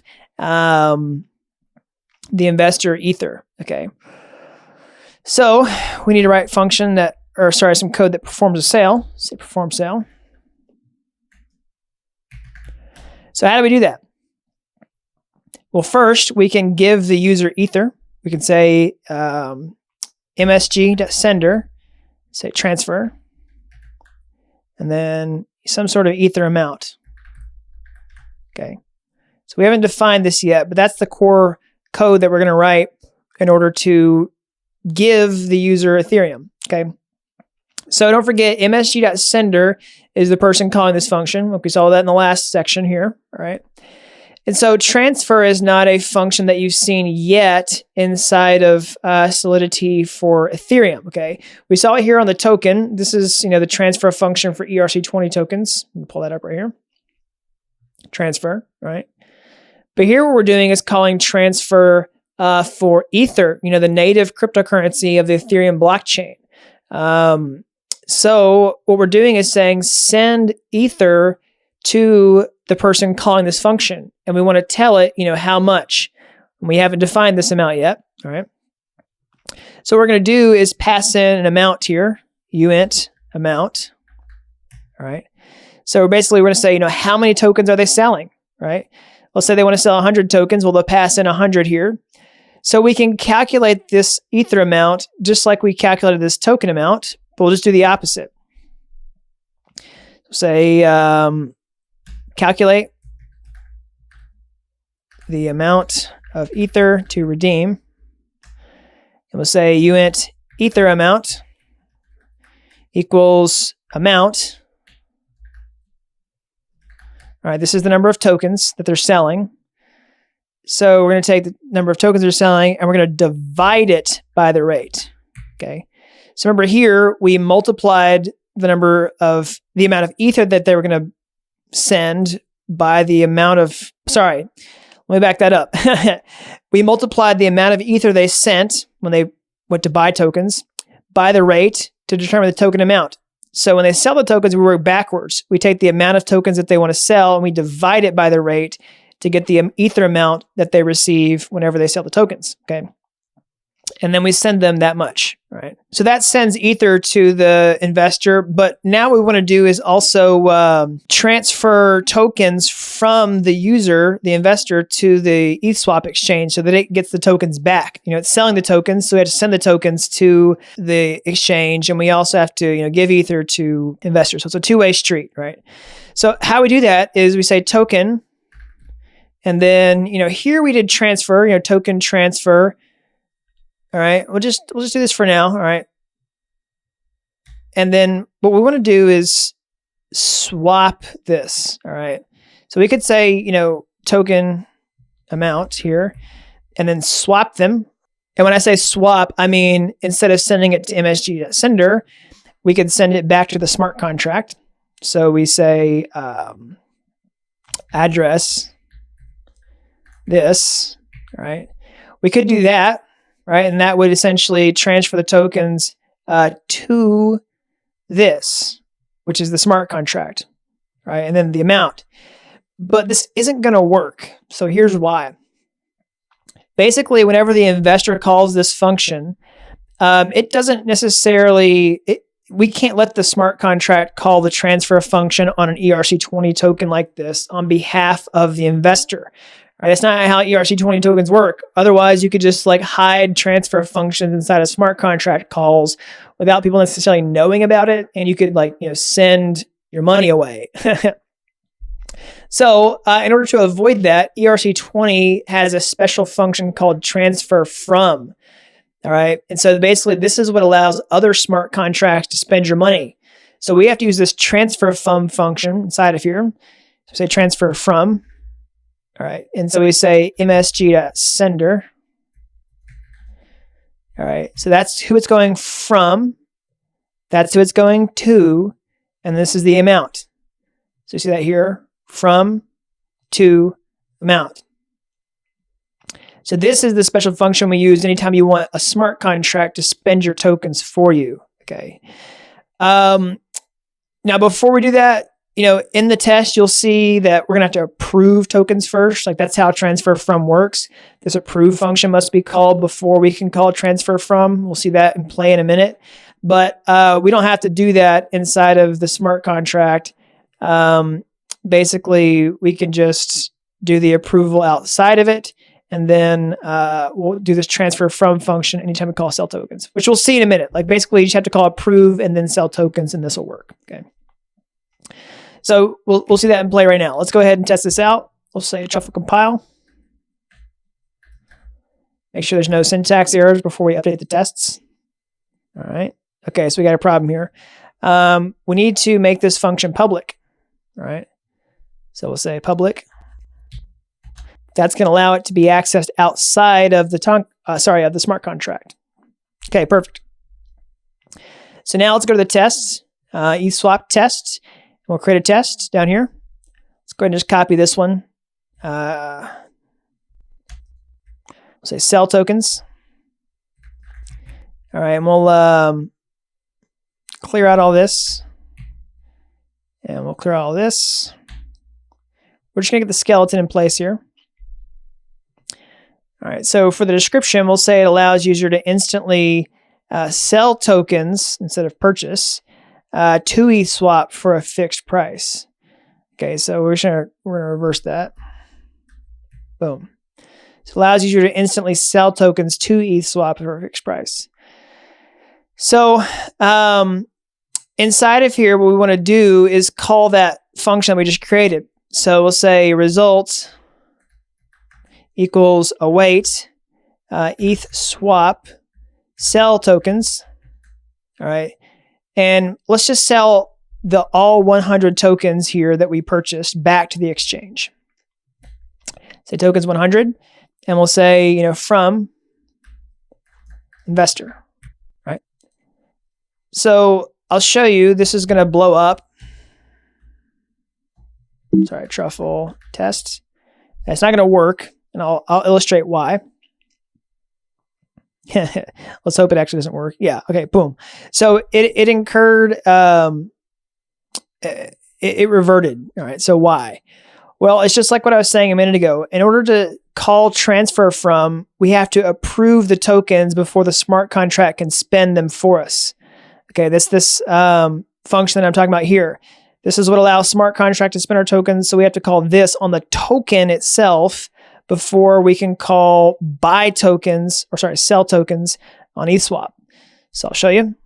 We'll say await invest or token. So not ETH swap, but token. Approve ETH swap address. All right. So this is saying we want ETH swap to be able to spend the tokens for us, and then we specify an amount. So we'll just say all 100 tokens, and then we'll just do the rest of these same arguments. So I'll make notes inside of here that the investor must approve the purchase. And then, this is the action where they actually sell the tokens. All right, so let's just run it and see if it works. All right. So now it didn't revert. So that shows you that we have to approve the tokens before we sell them. And this is going to be a critical step whenever we develop the client-side application as well. Okay. So now what we want to do is check that the investor balance went down. So we can just copy this example. So do this, and instead of 100, we'll just say 0 because they sold them. Run the tests, see if it passes. And basically, we're just going to check the opposite in this test of what we looked at for the last test. So yeah, that also worked. All right. So now we can make sure that the ETH swap balance is correct after the purchase. All right. So ETH swap balance equals await token balance of ETH swap. So now it should be back up to a million. 1, 2, 3, 4, 5, 6. And the ETH swap balance should be 0. Or sorry, the Ether balance should be 0. All right, so it goes back to the way it was when we started the tutorial series. Or sorry, in the first test example. Awesome, perfect. So that's doing pretty well. Now let's go ahead and add an event to the sell tokens function, just like we did in this first example. So we'll copy this. And instead of tokens purchased or token purchased, we'll say token sold. And tell you what, while we're here, I'm going to update this name. Let's do tokens plural. All right. I'm going to update that. So tokens sold. This is probably going to cause some problems for people, so sorry. But I just want to make sure this is looks good before we continue. So same thing. It's going to have the same arguments: account, token, amount, and rate. And then we'll just emit that at the bottom. So we'll say, emit an event like this. Emit an event. Emit tokens sold. Then we'll pass in msg.sender. Address of the token, right? Then the amount, and then the rate. And then similarly, we'll go into the test and copy this same event check, right? We'll dig into the logs. Paste this here. Let's even say, add some comments here. Say check logs to ensure that the event was emitted with the correct data. Add this comment here as well. And we'll update these values. So, the account should be the investor, should be the token address. It should be 100 tokens, and the ether amount the rate should be 100. All right, so let's run the test and see if it passes. All right, it worked. Okay, so lastly, what I want to do is, add some requirements to this function. Okay, so the first thing we want to do is make sure that ETH swap has enough ether to redeem the tokens. So just like we did here, we want to check that ETH swap has enough ether whenever the sale happens. We'll do that before we perform the sale. Okay, so basically what we do is we can check the balance like this, address, this, .balance. All right, and we want to make sure it's greater than or equal to the ether amount, okay? And we want to require that. All right, let's just run the test, see if it passes. Okay, boom. All right, so this is a really strange error. And yeah, this is a kind of a weird thing. All right, so this is a real strange quirk. You need to go to your truffle-config file right below here and say EVM version Petersburg. All right, so I don't want to get too in depth on why we need to do this, but just try it and hopefully it'll make your test pass. Try it again. And there we go. Awesome. So this is a really strange quirk, but this is a real gotcha. Just make sure you put this in your truffle-config file here in order to continue. All right. So last thing I want to do is make sure that let's see here, that the user can't sell more tokens than they have. Okay. So I'm going to write the test first, actually, and then we're going to write the code. So basically, we'll test for failure here. So failure. I'm going to show you how to test for failure. Say investor can't sell more tokens than they have. Okay. So we'll say await ETH swap sell tokens. And we'll try to sell 500. That's more than the investor currently has. And we'll say from investor, we say should be rejected. All right, perfect. So let's run the test. It should fail. That's what we expect. And then we're going to write the code to make it pass. All right, perfect. And actually, it looks like it passed the first time. And that's because, probably because the token is throwing an exception, not necessarily the ETH swap smart contract. Okay. But what we can do is write an explicit requirement in the contract as well. That would look like this. Okay. Say user can't sell more tokens than they have. And like I said, I think the ERC20 token's already taking care of this for us. But we're going to do it for tutorial purposes just to show you explicitly how you do it inside the smart contract. Say require token balance of MSG.sender is greater than or equal to amount. Right. And I think it's because it's trying to I think whenever it calls the transfer from function, it's trying to, move tokens that you don't have. So it's going to throw an error anyway, but we're just going to add this here so you can see how you check for it yourself. And there we go. Still passes. Awesome. So that's it, guys. That is the completed smart contract code. Congratulations. You've come a really long way in this series so far. So there's one final step before we move on to the next section. This is really important. Don't miss this. We want to put the smart contracts, the completed smart contracts, on the blockchain. So we'll say truffle migrate -- reset. And that's going to put them on the blockchain and also put the final compiled versions inside of our truffle project like this. You can go to source, build, Where is it? So source contracts. Sorry, source ABI is my fault. We can look at ETH swap. All right, so here's the completed smart contract, and it even gives you, let's see, network.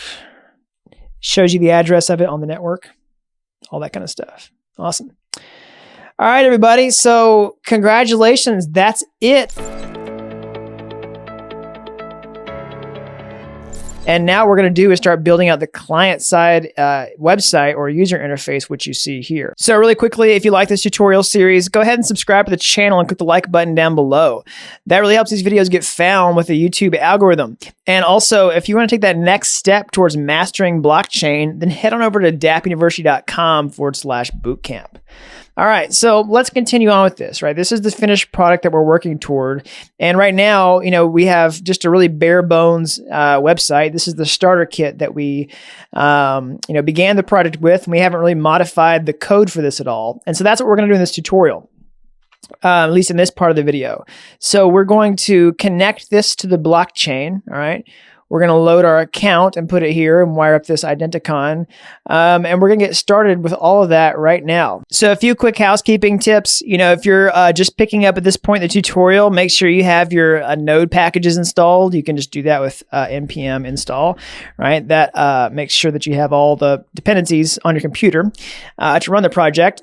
Make sure that you have your web server running. I've got mine here in a separate terminal tab, but you can start your web server with npm run start. All right. Next, make sure that Ganache is running. This is your development blockchain, right? Make sure it looks like this, and you see your accounts with Ether. And then finally, make sure that your completed smart contracts are migrated to Ganache, as in you've actually put them on the blockchain. And you can do that like this: truffle migrate -- reset. Okay, so again, yeah, I've done all those commands, so you don't have to, that's why I didn't click enter, but you should if you haven't done those yet. All right, so let's go ahead and open up the project again and kind of take a quick tour of the client-side application before we start modifying it. We'll go to source, components, all right, and go to app.js.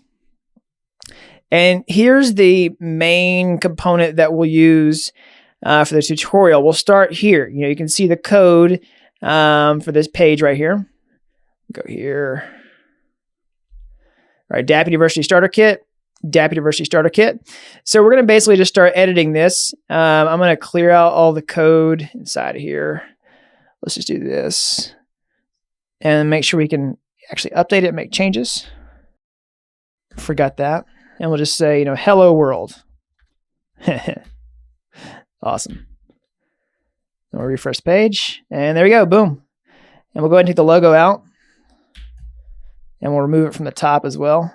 And there we go. Okay, so we've got a fresh palette to work with. And now what we're going to do is go ahead and connect the application to the blockchain. Well, actually, before we do that, let me make a quick mention of React.js and kind of how it works. So you don't have to be experienced with React in order to follow along with this tutorial. I think you can pick up a lot about React just by watching me code and building something in React yourself. So basically, React.js is a JavaScript library for building user interfaces. All right. So what it does is it organizes your code into these things called components. And that's what you see here. You see class app extends component. All right, we're pulling in component right here from the React library, which we installed inside of our package.json file. Okay. So basically, these JavaScript files, end in JS right here, they actually mix HTML code and JavaScript code. Okay, so you can see like this is JavaScript right here. Class extends component. Render is a function in JavaScript. It has a return, and inside the return, this is all HTML code that we see here on the web page, right here. All right. So inside the HTML code, you can also execute JavaScript. So if I undo like what I did a minute ago, you see this source logo, right? Or if I go back even a little further, yeah, source logo. Basically, these curly braces, anything inside the curly braces is JavaScript essentially. So this logo right here is a variable that was imported right here from the image. And basically this is just the path to the image. Okay. So I'm going to redo all that. Well, sorry. Let me just kill that and manually redo it. Go back to page here. All right. So yeah. Anyways, I'll take another quick tour of React. So it's component based. Yeah, this is what a component looks like. You can see this class hello message that looks a lot like our app component. Let's see here. So the next thing is React state. All right. This is going to be a critical concept to understand as we build this tutorial. Essentially, React state is sort of like a database kind of on the front end. It's a place where all the data for the application goes. So for example, if you were going to build a to-do list in React only, right? You can see a to-do list. Well, where do you store all the to-do items on the to-do list, right? If I say item 1 and click add item 1 and say item 2, like where do these go? Well, they get stored in React's state object, which kind of acts like a little tiny database, right? It's not persistent. If you refresh the page, everything goes away. But it's a little temporary kind of database-ish object inside the React component. All right, so you can see it right here. This is the React state object right here. Say this.state equals this object. And that's where you'd store like all the items in the to-do list. All right. So for our tutorial, we're going to make pretty heavy use of the React state object to store all the data that comes back from the blockchain, like the person's balance, how many tokens they hold, how much ether they have, and their account address and all that kind of stuff. Okay.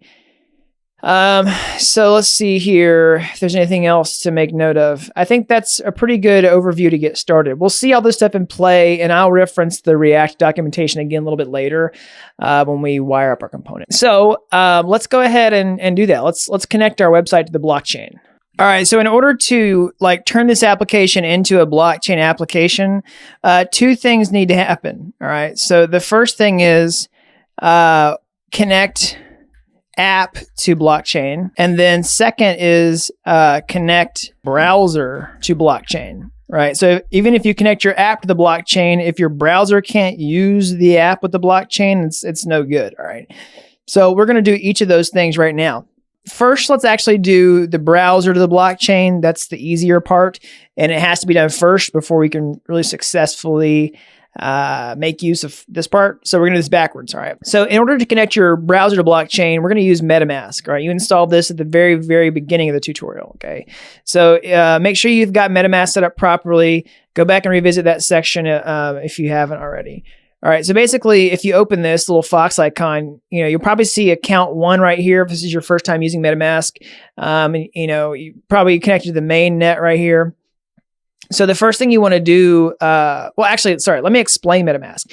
Essentially, your web browser by default doesn't talk to the blockchain. You need a special browser extension in order to do that. And that's what Metamask does. So this is an Ethereum wallet. All right, wallets are how you connect to the blockchain. And what you want to do first is connect to the correct blockchain, okay? So if you click this button up here, yours probably says main Ethereum network. You want to do custom RPC, all right? And we can call this Ganache and say http://localhost port 7545. All right, so I have already done this, so it won't let me save it. But anyways, just click save. So then go and select the instance you just created. I'll go ahead and select Ganache here. All right, so once you've done that, you will have correctly connected to your development blockchain. That's this right here. Okay. So the next thing we want to do is import this account right here, the very first account that's important, into MetaMask. So you'll click this little key icon right here. So show your private key. All right. You can copy it, click OK. So make sure you don't actually use this to store any real money because everyone who's watched this video will have seen it. And then go over here. Go to MetaMask, click, let's see here, go to accounts, import account, and then make sure this says private key right here on select type, and then paste in your private key and click import. So it's going to tell me I've already done it because I have. But you should basically, see success, and you should see your account connected right here. All right, so once that's successful, you should see an Ether balance right here, and your Ganache network selected. Okay, so that's step one, right? Connecting your browser to a blockchain. So Metamask does that. And then the second thing is connecting your app to the blockchain. So we're going to use a special library for that, all right, called Web3.js. And you've already seen Web3 a little bit in this tutorial whenever we built out the tests, right? If you go back to, let's see here, test, test ETH swap test, you'll see, let's see here, Web3 utils, two-way. You'll also see like Web3, let's just search for it, Web3, ETH get balance, stuff like that. So we've already used Web3 a little bit. But we're going to use it on the client side in order to connect to the blockchain. That's what it does. And basically how Web3 works is it works with the concept of an Ethereum provider. So basically, Metamask connects to an Ethereum node to talk to the blockchain. That's what it does with Ganache. And then Metamask exposes that as a provider to the Web3.js library. So basically, it's just that's the point of connection that you can start using in your application. So let's go ahead and get started doing that. So what I'm going to do is go to my main component here, go to the app.js file. All right, go here. And the first thing we want to do is import Web3 into this file. Okay, so this is how we do it inside of React. We use this import here, and we do like this. Import capital Web3 from lowercase Web3 with single quotation marks around it. And I'm gonna go ahead and kill these semicolons just for consistency. We don't need them. All right. And so basically we can load up Web3 inside of our component like this. We'll create a new function. So here's this render function. We'll create a new function here called load Web3. Say load Web3. All right. And inside of here is where we're going to pull the Ethereum provider from Metamask and expose it to our application. All right. So essentially, I don't want to reinvent the wheel here. I'm basically just going to use Metamask's own instructions on how to do this. So Metamask just tells us, straight up how to do this. We don't have to reinvent the wheel here. Here is their suggested code on how you connect to Metamask with your Web3 provider, okay? Or sorry, with Web3 library. So I'm just going to take this and modify it and put it straight into the application. So don't necessarily worry if you don't understand everything that's going on here. This is just kind of like what they tell us to do, okay? So essentially what it does is it looks for two different things. One is window.ethereum and window.web3. And this is basically for modern web browsers, they'll have this, and legacy web browsers will have this. And if you don't have MetaMask installed, we'll show the user an alert, non-Ethereum browser connected, please use MetaMask. All right. So the next thing we want to do is make this asynchronous, or make this, support the await keyword, right? So we have to do async. So now we want to call this. So in order to connect to this, I'm going to create a new method here called component will mount. All right. And then inside of here, I'm going to say await this dot load web3. Oh, sorry. I can't code today, guys. And then for using the await keyword here, we also have to make this asynchronous, async. And then I'm going to say console.log, let's say window.web3. All right. So we'll do that. Go back to our project here. And then open this, go to the console, and there we go. There's our Web3 instance. Awesome. So Web3 is what we're going to use inside of our application to connect to the blockchain. If you go back to our tests, you'll see we can do stuff like get the user's current balance, right? Web3 ETH get balance. We can do all kinds of stuff. Okay. So make a quick mention, this component will mount. This is a special lifecycle method in React that runs whenever this component is going to get mounted to the React virtual DOM. So it gets called before render. So essentially, before we lay out, what it's saying is before we lay out all this HTML content on the page, do this. All right. We want to wait for this to finish before all this happens. Let's continue on here. I'm going to remove this console logging statement. So now what I want to do is create another function that will actually import all the data into the application that we need that's currently stored on the blockchain. All right, so we'll call this wait this.load blockchain data. All right, and then we'll create this function here. It'll be asynchronous, async load blockchain data. All right, make this a function. So the first thing I want to do is store window.web3 to a variable for shorthand, so we don't have to keep retyping window, which we're going to call web3 a lot in this function throughout the rest of this tutorial. But the first thing I want to do is actually fetch the account that we're connected with inside Metamask. All right, so we want to take this account and pull it out so we can use it in our application. So if you look at our finished product, right, it shows our account here. It reads the balance, the Ether balance, and it also reads the token balance. So we need this account to put all this information on the page. That's sort of the first step. So if you look at the Web3 documentation here, this is how we fetch the accounts from MetaMask. All right, it's just Web3 ETH get accounts. All right, so it's pretty simple, pretty straightforward, and we can do that just like this. We'll say const accounts equals await Web3 ETH get accounts. All right. And then we'll say console.log accounts. All right, so let's go to our app. Okay, so accounts is not defined. Looks like I just made a typo here. All right, there we go. So here's the account that we're connected with in MetaMask. All right, so 2AEC, right? 2AEC. So that looks correct. And you'll see this is inside of an array. So really this is could be multiple accounts, but there's only one inside of here. And the first one is the account that we want to connect to. So we can just fetch that out of the array. You can just say here's an array with, a different array, foo, bar, baz. And this is an array. So if we want the first item out of this array, basically, array equals. If we want the first item out of this array, we just say array 0. And there you go. So we'll do the same thing with the accounts.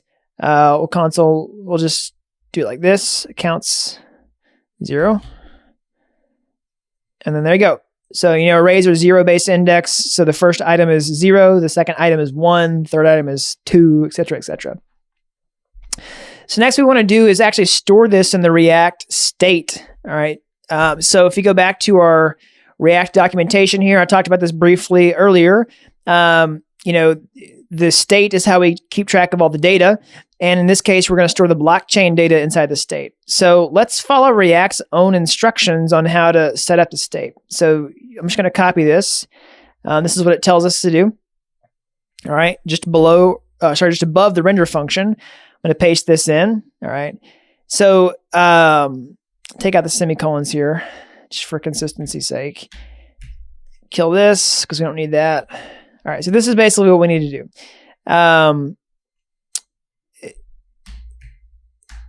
We need to take, let's see here, sorry.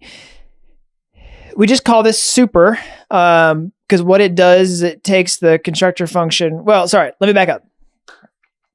The constructor function is just like the constructor function we saw in our smart contracts. If you go back to contracts, source contracts, ETH swap, we have a constructor function inside of there as well. So this is the, function that gets run whenever the smart contract's created. Similarly, this is the function that gets run whenever the component is created, all right? And, we're inheriting from a different component here or extending. So what this does is it calls the constructor function on the component that we are extending, and then we execute our own code inside of here, okay? So what this does is it sets up the default state, all right? So in this case, we want to say the default account is going to be equal to an empty string, okay? So then what we want to do is actually set this value, all right? And we do that with a special function inside React like this. We say this set state, and then we pass it an object, okay? And we say account, and we'll say accounts 0. All right. And then what we can do is log this back out. We can fetch it back out from state.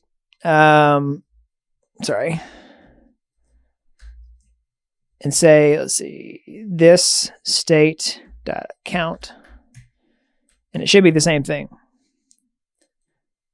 All right, boom, there you go. It's the same.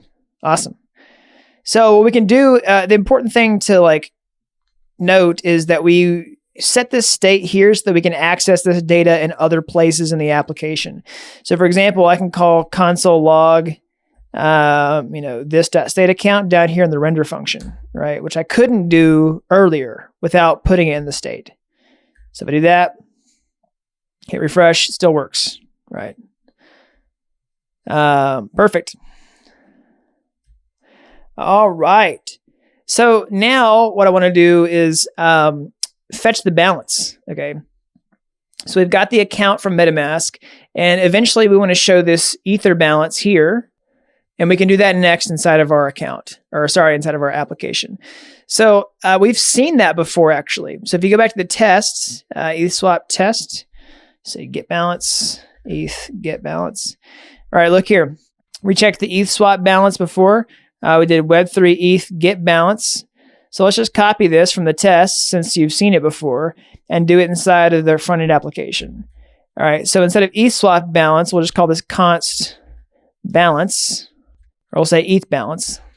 And this is going to be the balance of this account, right? Not ETH swap. It's going to be the user who's connected to the application. We'll say this.state account. And we'll store it to the state, just like we did with the other one. Say this set state. And we'll say ETH balance equals ETH balance.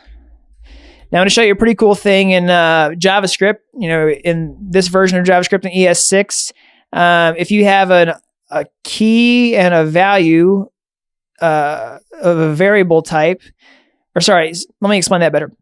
If you have a key that has a variable value and they have the exact same name, you can just do this. You don't even need the key or the colon. You can just do that. Okay, so that's the same as doing this because they have the same name. And you couldn't do that here because it's not the same.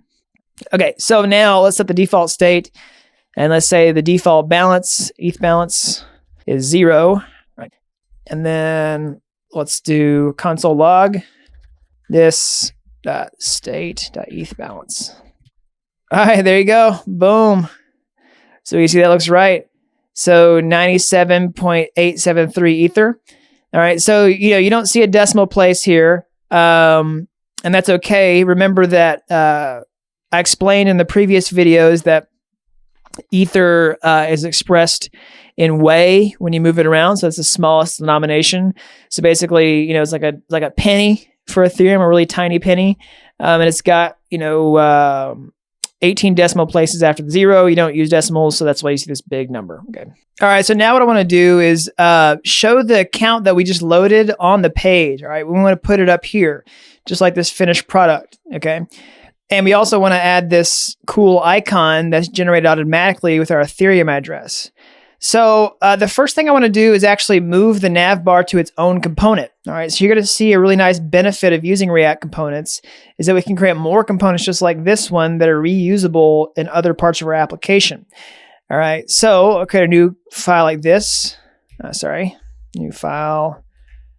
And we'll say navbar, capital N, navbar.js. Okay, and so what I'm going to do is just copy all this.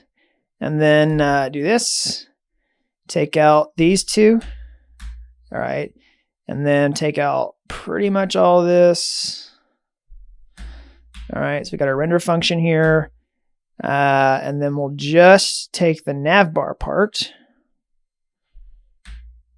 all right, and then do this, and then we'll rename this app to navbar. Oops, sorry, navbar. All right, that's pretty much all we need to do for this component for now. Now let's go ahead and import it into our project here, our main component. So you can do this. You can say import navbar from /capital N navbar. Oops, sorry, navbar. Save that. And then let's go let's see here. Let's just go back to the website and make sure that everything, looks right. All right, let's go here and then just click refresh, and nothing changed. That's okay. We didn't actually render out the nav bar on this page. I just want to make sure that it imported properly without any errors, so it did. And tell you what, let's go ahead and change the name here so that we can see our new nav bar on the page. We'll just call this ETH swap. All right, save that. Refresh the page. So we don't see ETH swap yet. That's okay, because we haven't moved the nav bar down here. So now what we want to do is take out all this code right here and just say, make this symbol greater than symbol, or less than symbol, sorry. Navbar, capital N, navbar, and then /. There we go. Awesome. Now we should see ETH swap. Boom, there we go. ETH swap. So there's our new navbar on the page. So what we've done here is created a new React component, right? Like this. Here's a new navbar and its own component. And we've imported it, and then we've rendered it out on the page and reduced, the amount of code that we see here down to this one line, okay? So now what we want to do is show the account here on the page. So in order to do that, we need to pass the account down to here. So basically what we've done is we've loaded the account, we've set it in the React state that we defined here, but the problem is this component right here doesn't necessarily know about the state for this component. Like the state just belongs to this component. So we can pass it down like this. We can say account equals, then do some curly braces, this dot state dot account. All right. And then inside of the nav bar here, we can render the nav bar on the page, we can render the account on the page like this. We can just say, let's just do a paragraph here for now. And then we can say curly braces, this dot props dot account. All right, so here we go. And there we go. We can see it. There you go. Awesome. So let me explain this. Whenever we use these curly braces, we're basically executing JavaScript inside of the HTML code here. And this .props, right, is how we fetch data passed down to this component. So we say this .props.account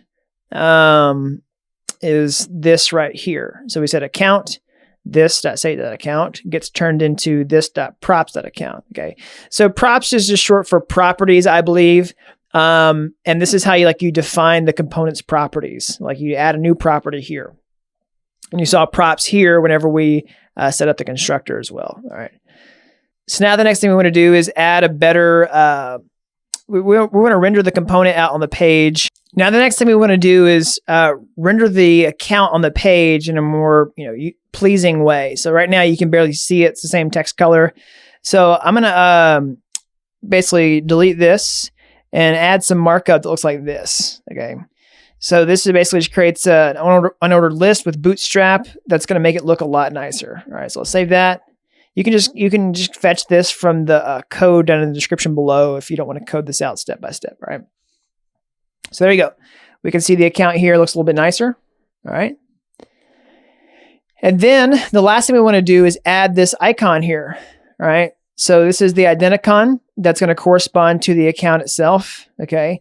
So how do we do that? Well, if you look at the identicon library that we saw at the very beginning, it shows us how to do that.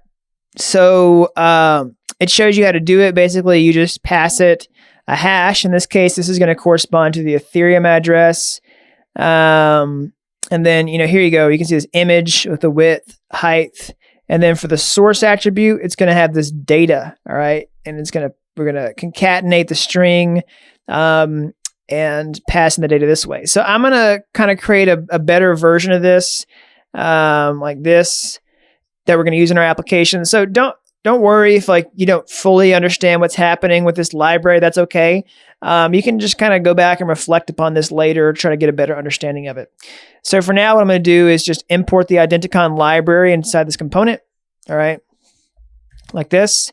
And then I'm going to create a way to list it out on the page. So just below the ending LI tag, before the ending UL tag, I'm going to put this in here. All right. So basically, if the account exists, then we want to show this image. All right. And this image is going to be the identicon. So we give it a width, a height, and then we create this source attribute. All right. That looks like this. All right. And then we pass in the account, this.props.account. All right. Let's go back to the page and see if it worked. All right. It did work. It looks kind of funny. So let's just fix it. So we need to move this inside the LI. So sorry about that. Let's try it again. And boom, there we go. Awesome. It worked. So it looks just like our finished product, which I accidentally just closed. So very cool. So basically what it does is it takes your Ethereum address and then it creates this icon. And if we change accounts in Metamask, you'll see the account change. Refresh the page and boom, there we go. We get a new identicon. All right, so that's it for this video, or this part of the tutorial series. We've connected the application to the blockchain. We've wired up our web browser to talk to the blockchain. We've loaded the account. We've loaded the balance. We've learned about React.js. You've gotten a lot in this section, right? So congratulations for making it this far. So in the next video, what we're going to do is continue building out the project and implementing the buy tokens feature that we created with the smart contracts on the back end. Now we're going to wire up the client-side application to actually talk to those smart contracts. Let's see here. Talk to the smart contracts and purchase the tokens. All right.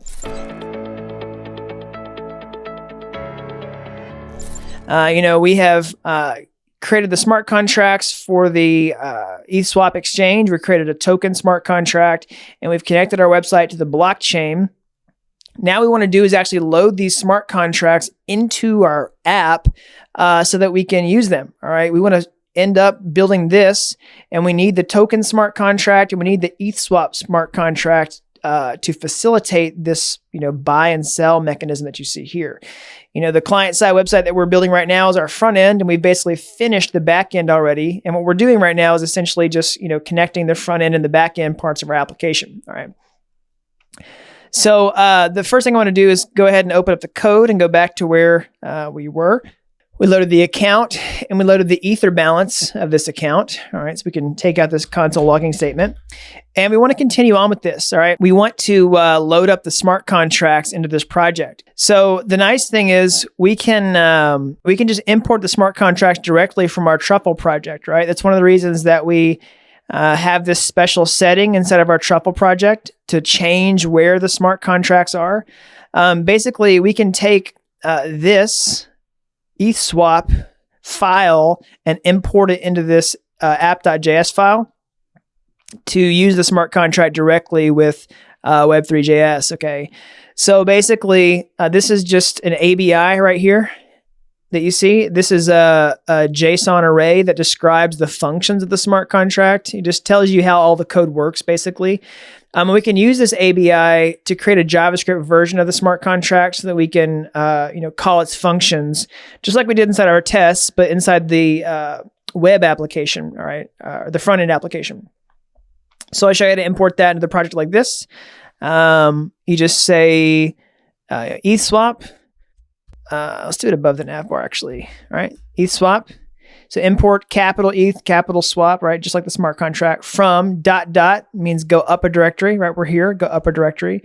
And then go to the ABIs folder and then take ETH swap out of it, .json, and assign it to this variable. And then likewise, we'll do the same thing for our token. So just above ETH swap, we'll import the token. Now, technically, this entire file isn't an ABI. So this isn't necessarily the best name for this, but you get the idea, right? The ABI is technically inside this big JSON object, but that's okay. Now that we have both of these imported, we can use them inside of low blockchain data. So right here, what we want to do is create a JavaScript version of the smart contract so that we can, fetch. We can interact with it. We can call its functions like balance of. We can do all kinds of stuff. So first we'll start with the token. And the main thing we want to do is get the token balance so that we can show it on the page like this right here. All right, so we've got the ABI for the token here, but let's see how we create a JavaScript version of it. Well, we do it with the Web3 library, and if we go look at the Web3 documentation, they tell us how to create a new Web3 contract like this.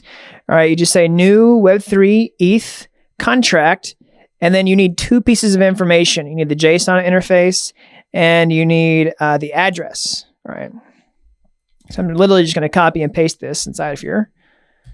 All right, so new Web3 ETH contract, and you need the ABI, you need the address.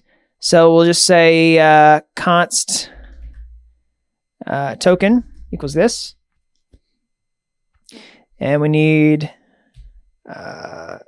const ABI.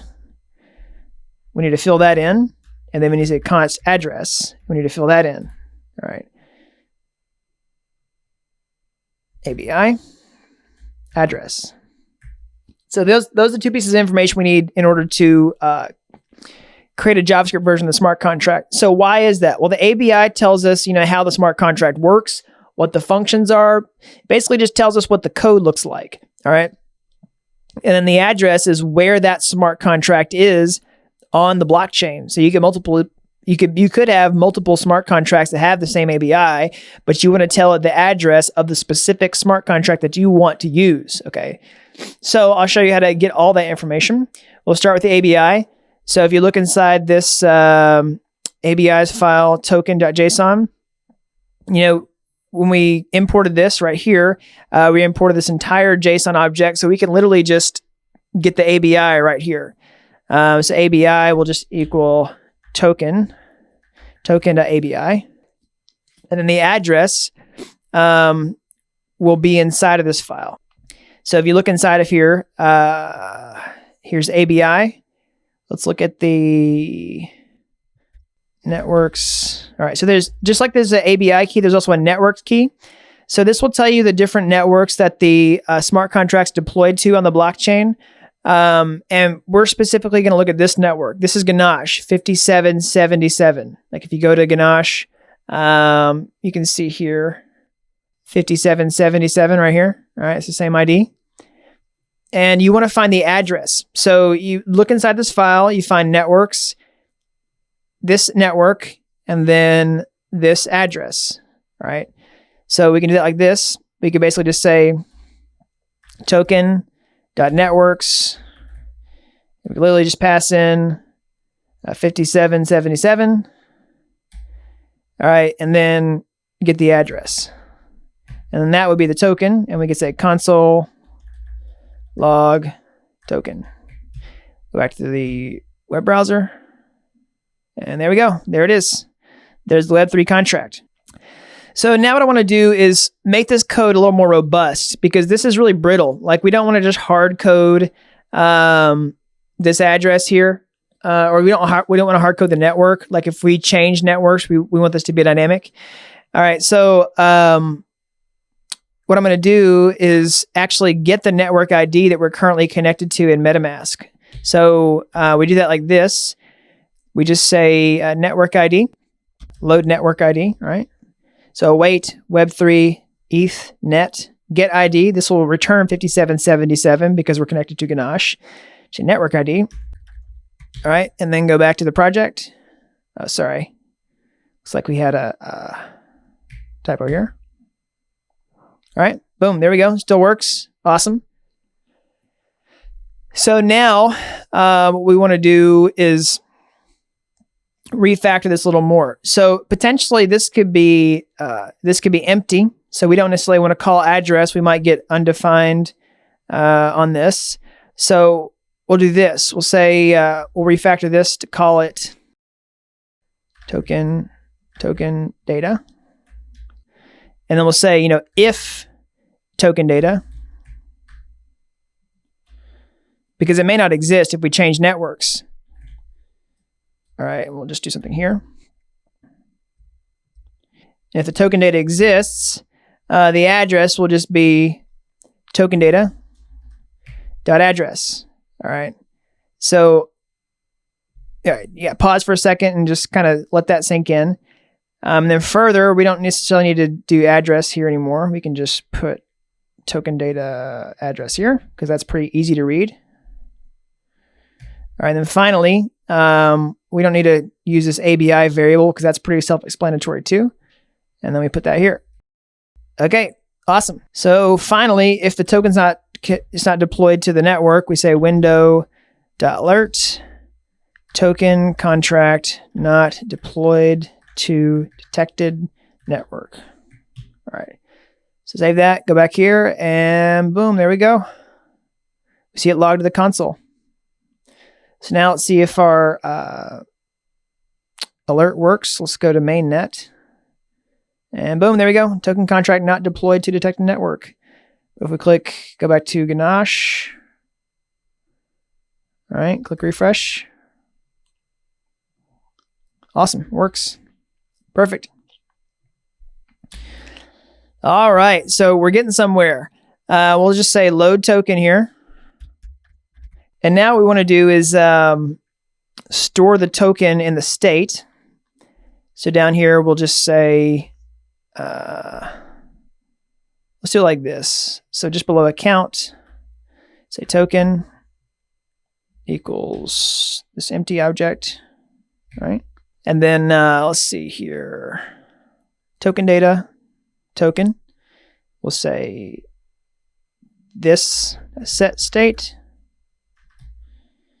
And then we'll say token equals token. And remember, we can do this shorthand like this. All right. And then now what we want to do is, refresh the page, make sure everything worked properly. Yep, no issues. Now what we want to do is actually fetch the balance. So we'll do that just like we did in the test like this. We'll say let token balance. This will be the balance of the actual user who's connected. So we want to load this balance right here. So we already have this information, and now we want to do this, okay? We got the ETH balance here. So here's ETH balance. Now we're going to do token balance. Say await token, right? Because we're able to talk to the smart contract now. We can call its functions.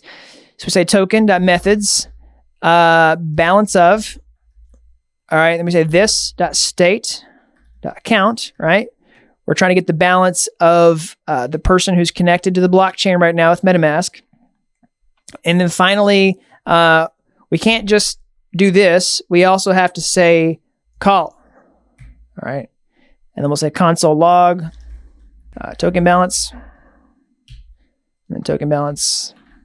We'll also set the state, this.set state, token balance, and we'll do toString.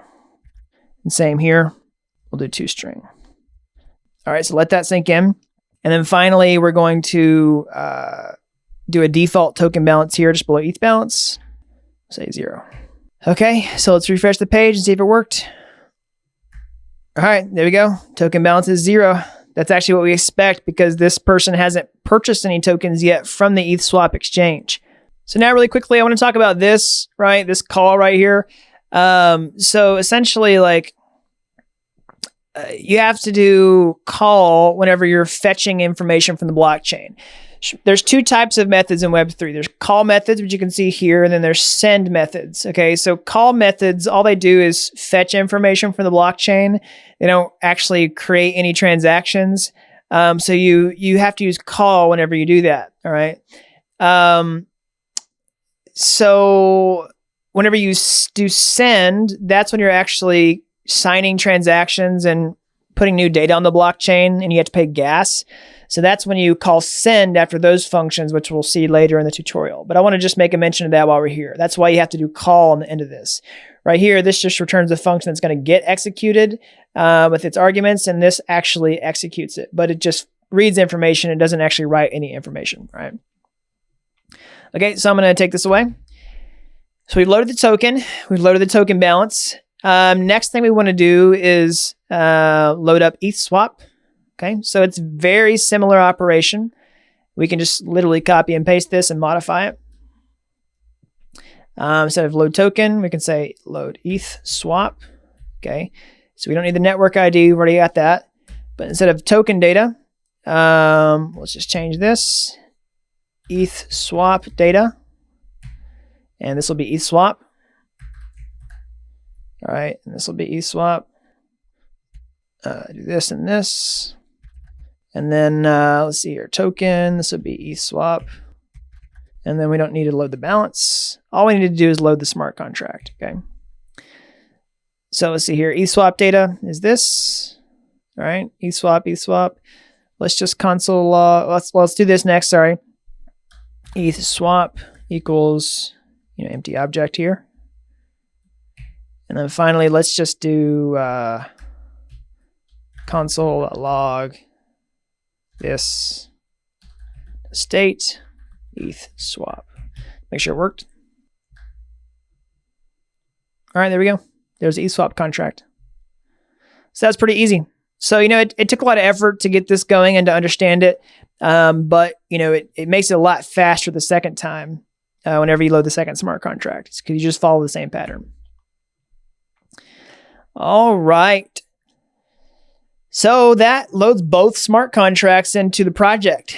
Now, the next thing we want to do is create the user interface that we see here so that we can start filling out the information and then wire up the buy tokens function, okay? So we're going to create this layout, all right?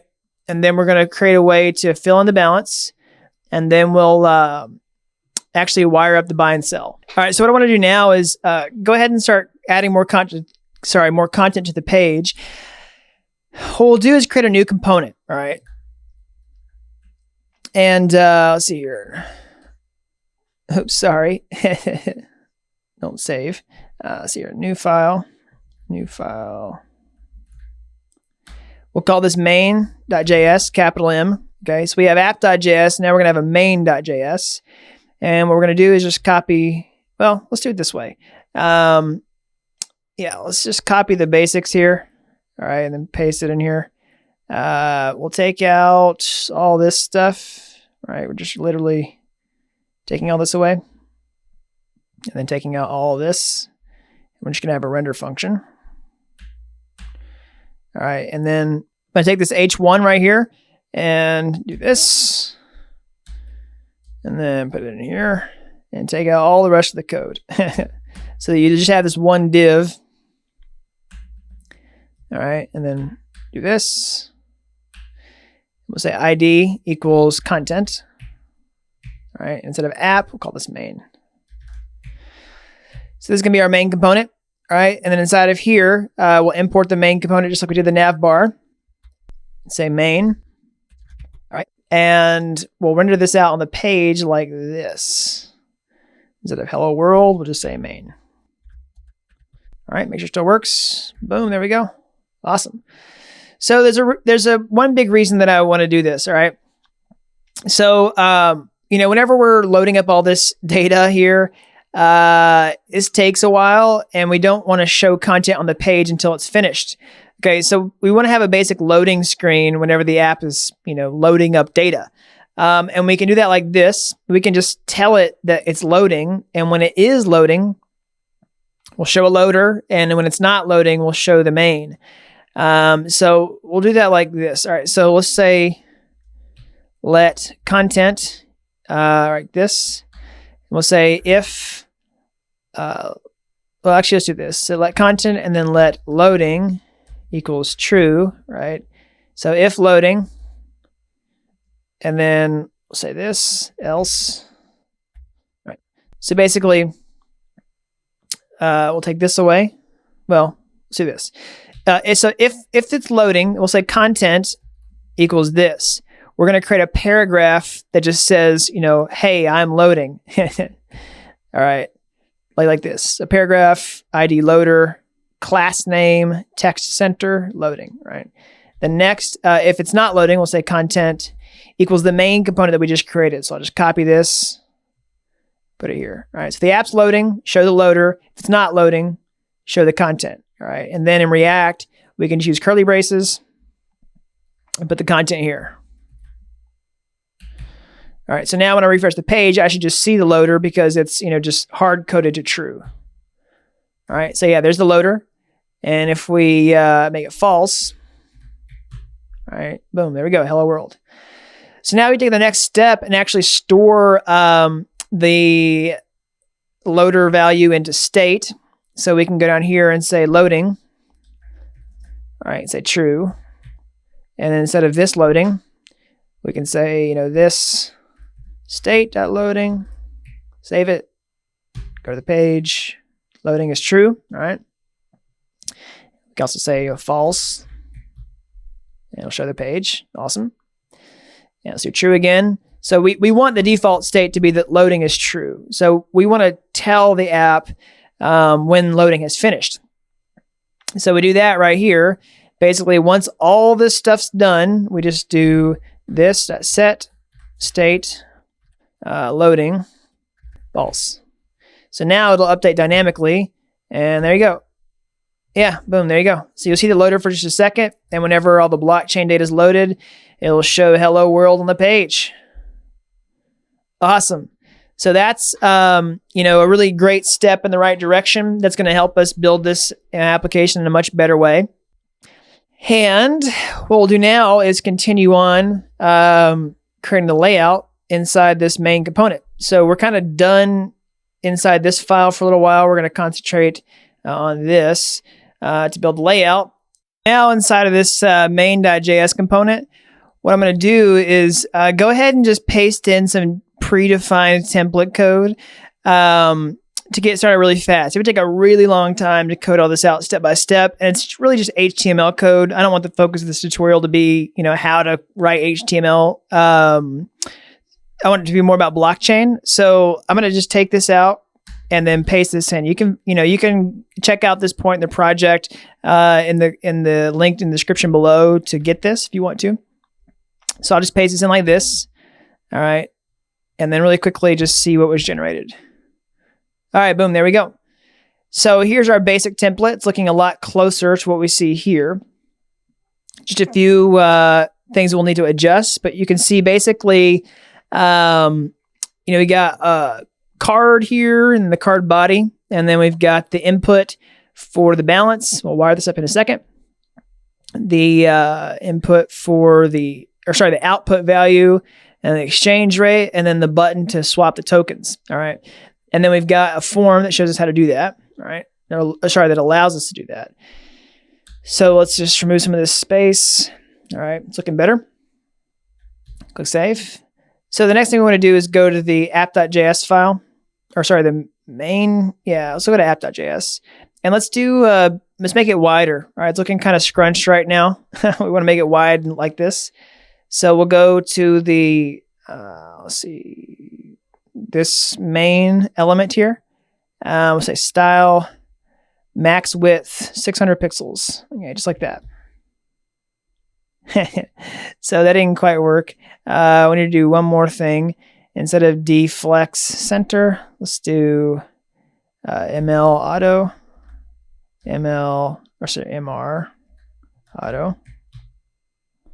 And boom, there we go. It's looking a lot closer. All right, so the same width. We won't do these buy and sell buttons yet. We're just going to focus on the buy part. Okay, and then what we want to do now is show the token images. All right, so what I'm going to do now is pull the images for the cryptocurrencies into the project. You can just download these images from my GitHub repository. I've created these locally on my computer. So you could just basically clone either the completed project or the link in the description below for this part of the project. But I would just copy and paste the files into your project inside of the source directory. So inside source, I'm just going to drag the ETH logo in like this. All right. And then I'm also going to drag in the token logo like this. So source token logo. So here we go. Here's the token logo. And then here's the ETH logo. All right, boom. So let's import those into the project. Inside the main.js component, we're going to say token logo. So inside main.js, we're going to import them both like this. Boom. Token logo. All right. And then ETH logo like this. Okay. And we'll put them inside of the project. Let's see here. Image. Let's see here. Let's find the first one. So here's the one for Ether. We'll just use some curly braces and say ETH logo. And then I'll say source token logo. Save that. Go back to the page. And boom, there we go. There's the Ethereum logo and there's the Dapp token logo. So we got the exchange rate here. We got the input. Now let's put the balances in. So we're going to take the Ether balance and the token balance. So we can just pass those values down. We've already saved them inside of low blockchain data. So here inside our main component, just like we did with the nav bar, we pass down the account. We can say, Ether balance. Pass it down like this. Say Ether balance equals this state.eth balance. And also for token balance equals this state token balance. All right. So now I'm going to format this code a little bit like this. Break it up into multiple lines so that it's easier to read. And there we go. So now inside of main, we can just format the balances and put them on the page like this. Let's see here. Let's put balance.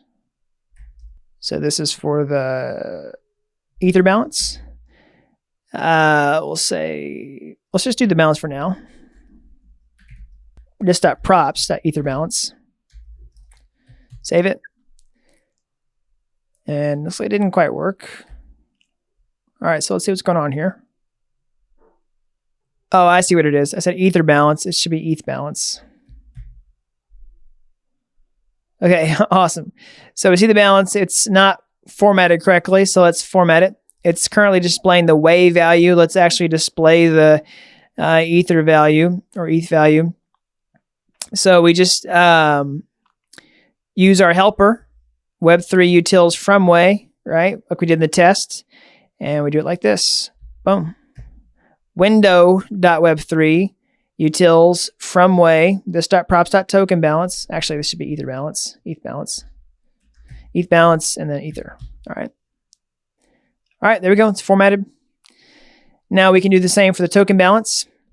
Let's just do this again. And let's do token balance here.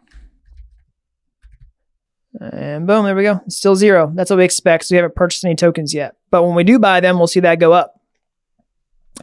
Okay, so the next thing that we want to do is wire up the user interface so whenever we actually do this input, it shows the amount of tokens that we want to purchase here. It does the conversion for us because we see 1 ETH equals 100 Dapp. So we'll do that like this. We want to do an on-change handler.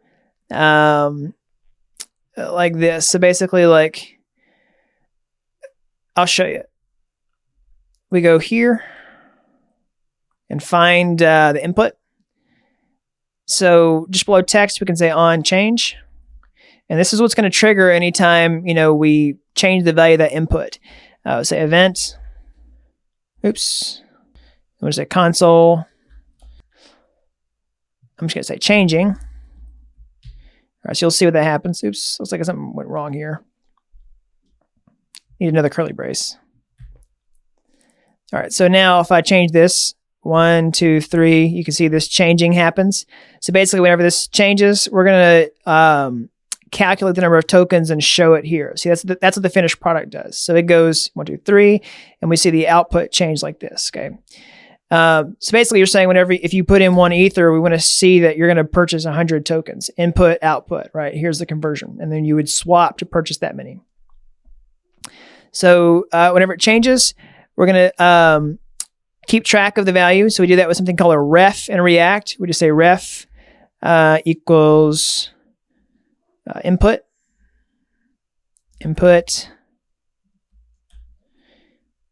I hate it when it does that.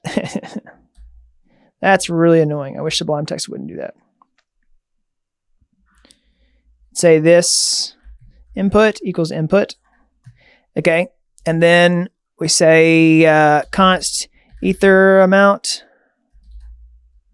equals this input. value to string. Okay. And then we'll say this set state output is equal to ether amount times 100. All right, then we'll say this console log this state output. Okay, so let's go here and say 1, and then it kind of bombs here. So it doesn't know what state is, so we need to set the state object just like we did in the parent component. All right, so we're gonna have a special state just for this one, like this. So just like we did in the other component, say output is 0 by default.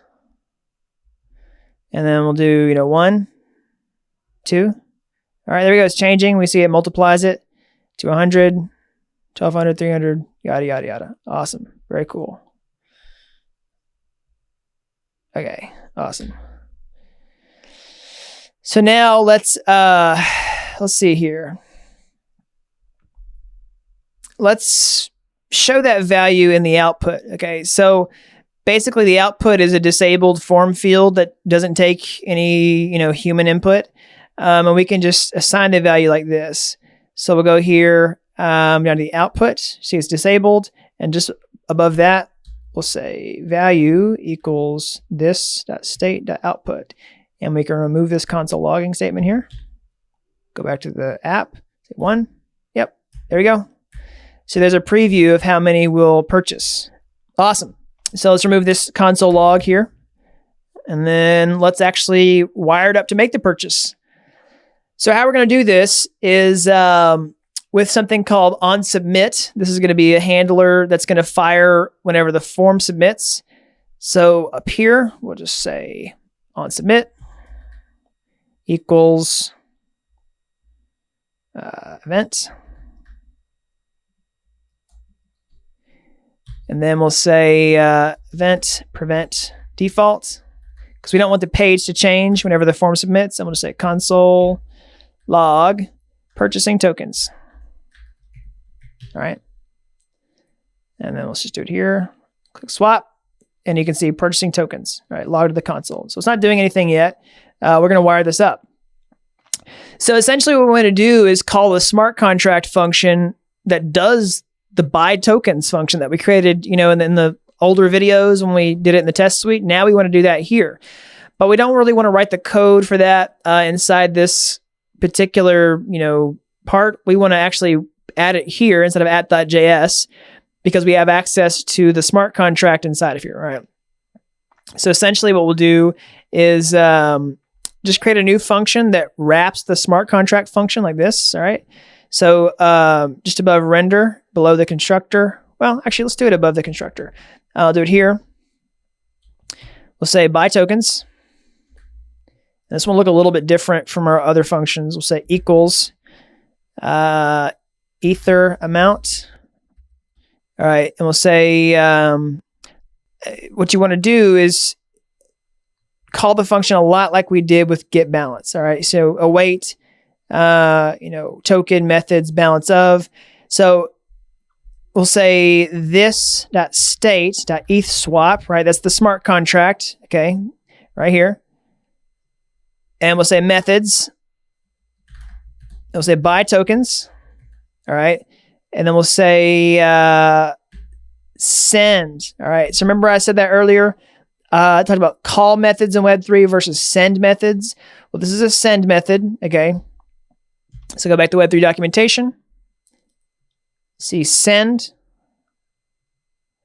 All right, this is how you do a method that creates a transaction. You have to tell it who's calling it. You have to tell it the value if you're sending an Ethereum, and et cetera, et cetera. So we'll say send. We'll pass in the user.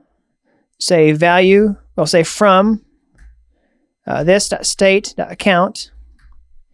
And we'll pass in the amount of Ethereum that they want to send. So we'll say value equals ether value.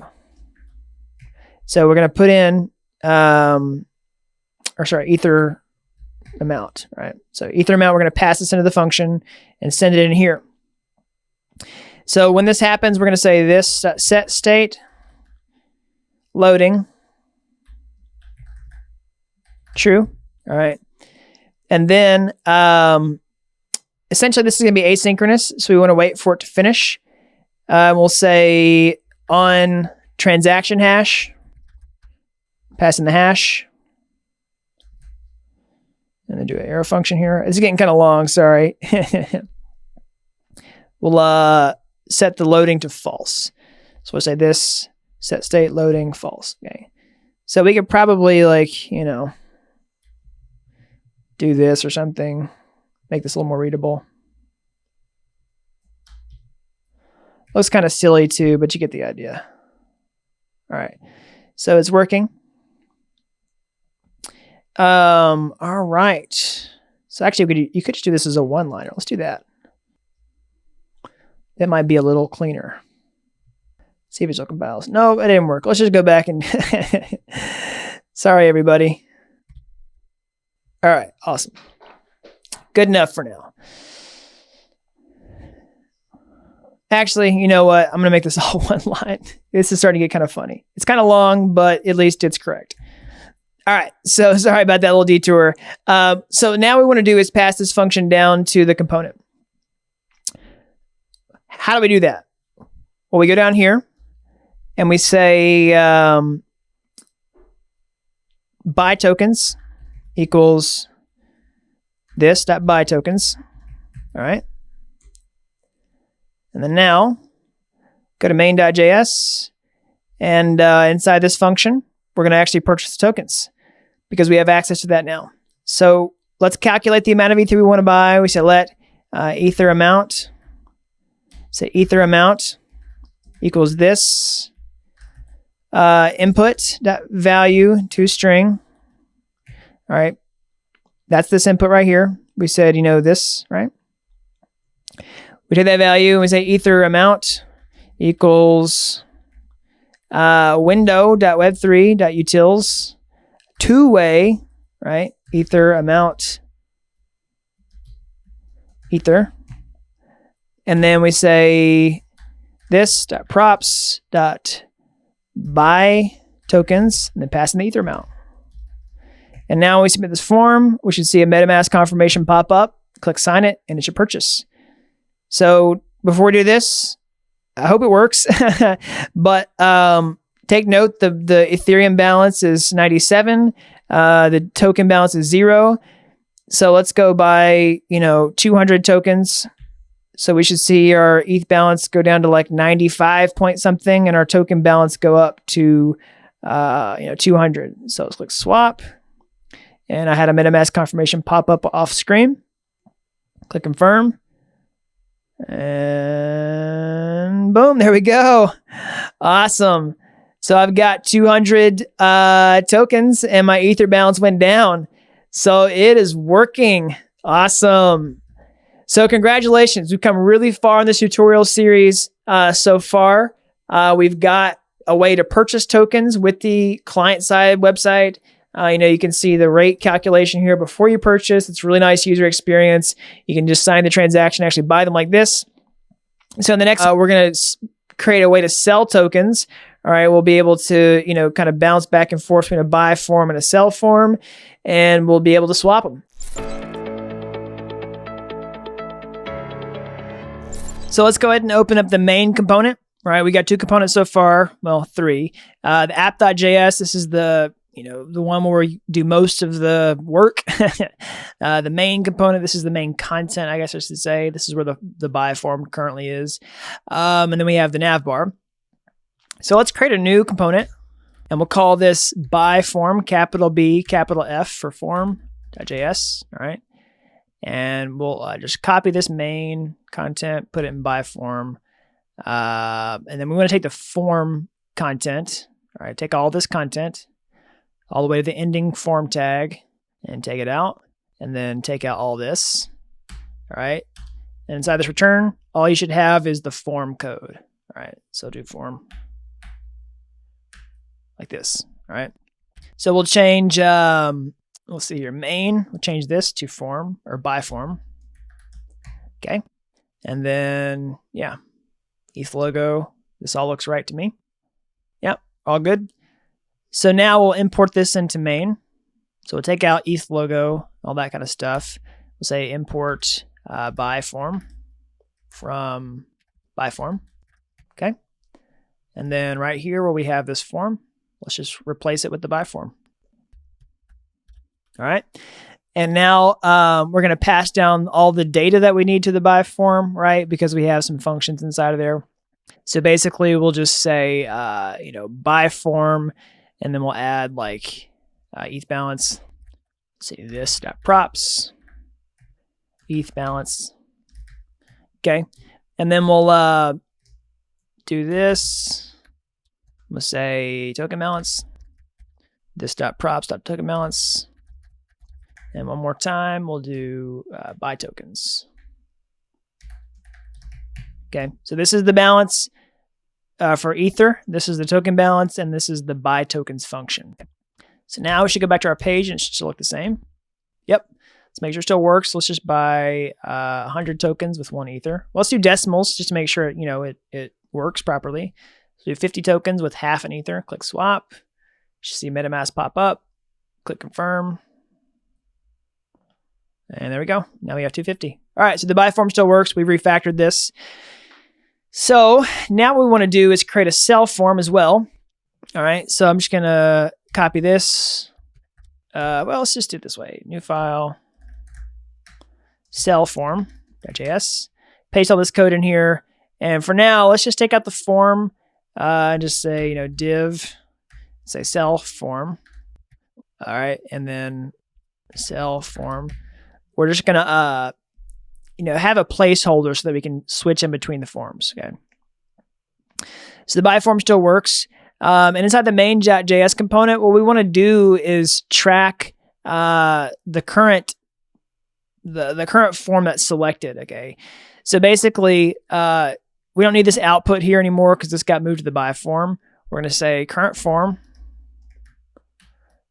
and the default value is going to be buy. All right. And now what we want to do is create some buttons that will actually change this value. And when this is buy, then we'll show this. And when it's sell, we'll show something else. But I'll do that in a minute. So let's handle the difference. Let's first import the sell form. Sell form. Okay. And then we'll do sell form here. All right, let's just see it below. All right, here's sell form, right? Save it, make sure it's still working. Yeah, here's sell form. So now we can say, if the current form is buy, show the buy form. If the current form is sell, then show the sell form. We'll do that with a conditional statement, just like we did in the other component. We'll say let content. We'll say, actually, we gotta do above the return. Let content. We'll say if this.state current form equals buy else. All right. So if it's buy form, then content's going to equal this. Right. And let's do content. I have a typo here. And if not, it's going to be the sell form. And we'll say content. This is just like we did in the other component. All right. So let's go back to the page, and here it is, sell form. So it's not buy. Let's see, I made a typo here. Current form. All right, boom, there we go. So the current form is buy because it's the default. Now if we say sell, it should change. All right, sell form, awesome. So we haven't, created the sell form just yet. This is just a placeholder, but we want to make sure that the state is actually changing that. So buy. All right, awesome. So now what I want to do is create buttons that actually change this value so we can toggle between the buy form and the sell form, okay? So I'm going to do that like this. So inside of here, just above the card, I'm going to paste this in here. Boom. All right. Let's go look at that on the page. There we go. Looks a lot like the mock-up. So let's just add some buttons to the page. So, you could code this out yourself if you wanted to, or you could just fetch this from the completed project in the description below. But what this does is it just adds, a new div here with 2 buttons, buy and sell. All right. And then this little spacer in between. All right. And we have a little extra space in our final mock-up. or in our final version. So let's say class name equals MT3. That's margin top 3, all right? And then boom, there we go. Awesome. Perfect. So now what we want to do is click on these buttons and change the form. So right now they don't do anything. They just, sit there. But it's pretty easy. So what we'll do is we'll add a new row here, okay? And then we'll say on click. So remember we did on change for the by form here, or on change, and we did on submit. Here we're going to do on click. So whenever we click the button, we'll say event. And it's pretty easy. We'll just say this set state, current form, by. And then likewise down here, we'll let's do this. Replace this here. Sell. And you'll see it in action. Buy and sell. Awesome. Pretty easy. So yeah, we just changed the state value, and this reads the state and says, if the state says the current form is buy, show the buy form. And if it's sell, then show the sell form. Okay, awesome. So now let's keep coding out the sell form, because right now it's just this bare form like this. So let's copy all the content that's in the buy form inside the render function. Let's replace it, and we're just going to do the opposite. All right. So basically, put all this inside here. Here's the old form. All right. So basically, it's going to be 2 buy forms right now. Oops, we got a problem. Let's pass the data down that we need. Okay, for now, let's just do this and do the exact same data so the form works.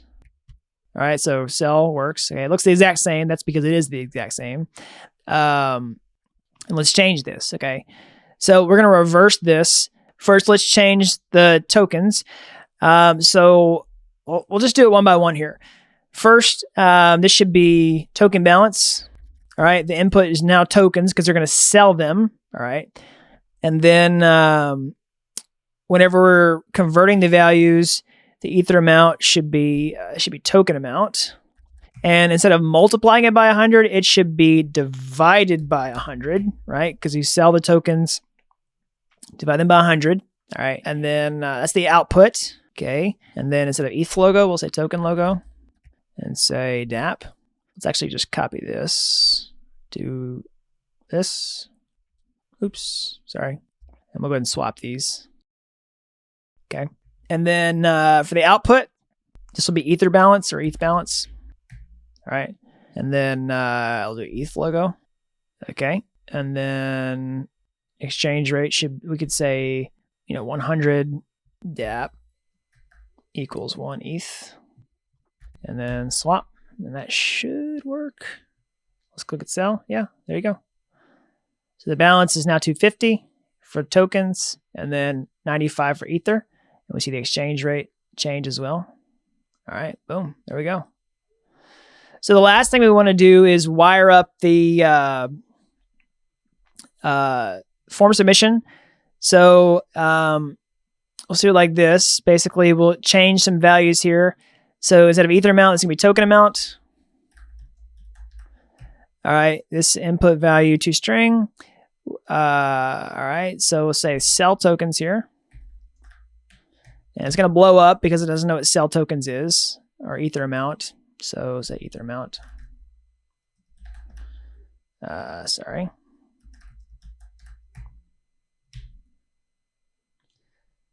All right, so I'm not sure why sell tokens is... we're not calling the function. That's why it's not blowing up yet.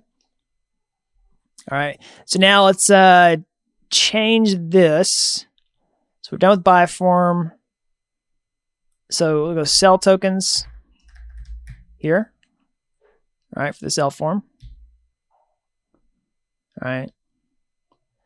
And then finally, we actually want to create a sell tokens inside of here. Sell tokens equals this.sell tokens. All right. And all right, it still works. That's because we're not calling the function yet. And then finally, we want to create a sell tokens function like this. Say sell tokens. All right.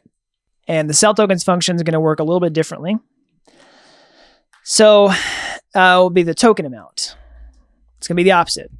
Now, this is really the final thing. Once this works, the entire project should work. But here's a very critical thing. I want to go back to the test and remind you that, selling tokens is a two-step process. All right, there's two functions at play. If you go to the contracts, actually, let's look at the test first.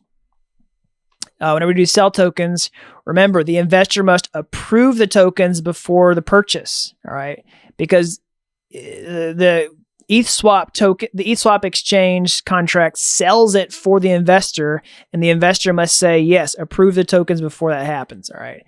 So we have to call this function and then this function. So inside app.js, we'll say this, say ETH swap methods sell tokens.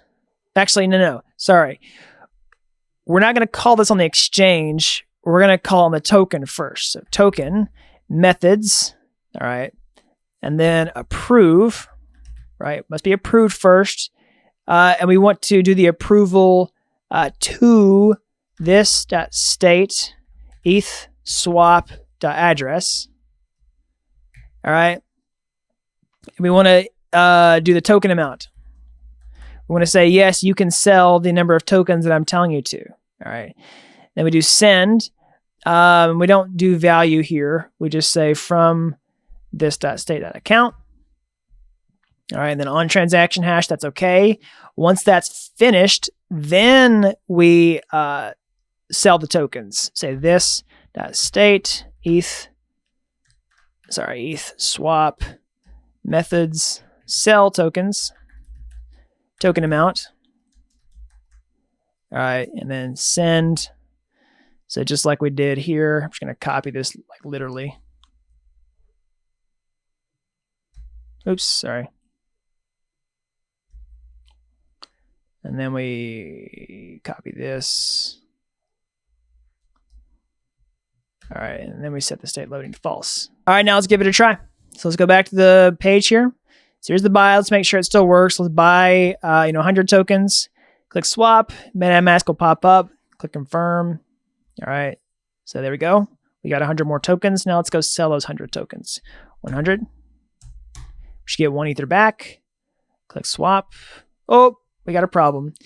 All right, so this.props.sell tokens is not a function, so it's in the sell form. All right, let's just trace it all the way down. So sell tokens is here. All right, and then sell tokens is here. This.sell tokens, that looks right. So now let's go to the main component. Sell token. That's the problem. Sell token, no S. Let's just keep going though, make sure. So sell form. Let's see here. Let's go down to the sell form and say sell tokens. All right, perfect. This.props.sell tokens. Let's try it again. So we've bought, it still works. Let's just try again, just for sanity's sake. 1 Ether, confirm. All right, and then sell. Let's do 100 tokens. And then we should see the balance get down to 350 if it worked. So swap. So do you want to spend your Dapp? Yes, we do. Click confirm. And then a second confirmation could come up. Click confirm. And boom, there we go. We sold the tokens back. Our balance went down to 350 and our Ether balance went back up to 94. All right, so there you have it. That is the completed project. You have successfully created ETH Swap, the instant exchange where you can buy and sell cryptocurrencies at a fixed price. So congratulations, you've really come a long way in this tutorial series. We started out from scratch. You learned about blockchain. You learned about how to build smart contracts, how to work with cryptocurrencies, how to build a client-side application in React.js. So yeah, take a minute to congratulate yourself. You've come really far. So I'll say there's several ways you could get extra credit by improving on this project. Maybe you want to turn this into a portfolio piece if you're trying to become a professional blockchain developer, or you just want to show it off to your friends. You could support multiple tokens on here. You could change the tokens that you want to swap. Of course, you'd have to add support for that in the smart contracts. You could change the redemption rate where it's updatable. Maybe like over time you change the price. You could create a way for the person to take profits, whoever created the smart contract, whenever they, create this, like withdraw the Ether balance from the exchange, stuff like that. So there's lots of ways you can, continue on with this for extra credit for homework, but this is definitely a great start. All right. So again, the final project code is down in the link in the description below. And if you want to take that next step to mastering blockchain, like let's say you really like this tutorial, then I highly recommend that you head on over to dappuniversity.com/bootcamp, because inside there, I teach you how to build a fully fledged cryptocurrency exchange where you can create buy orders, you can create sell orders, way beyond, just this simple exchange that you see here. All right. So as always, click the like button down below and subscribe to the channel if you haven't already. That really helps these videos get found so that more people can, benefit from them. And until next time, thanks for watching Dapp University.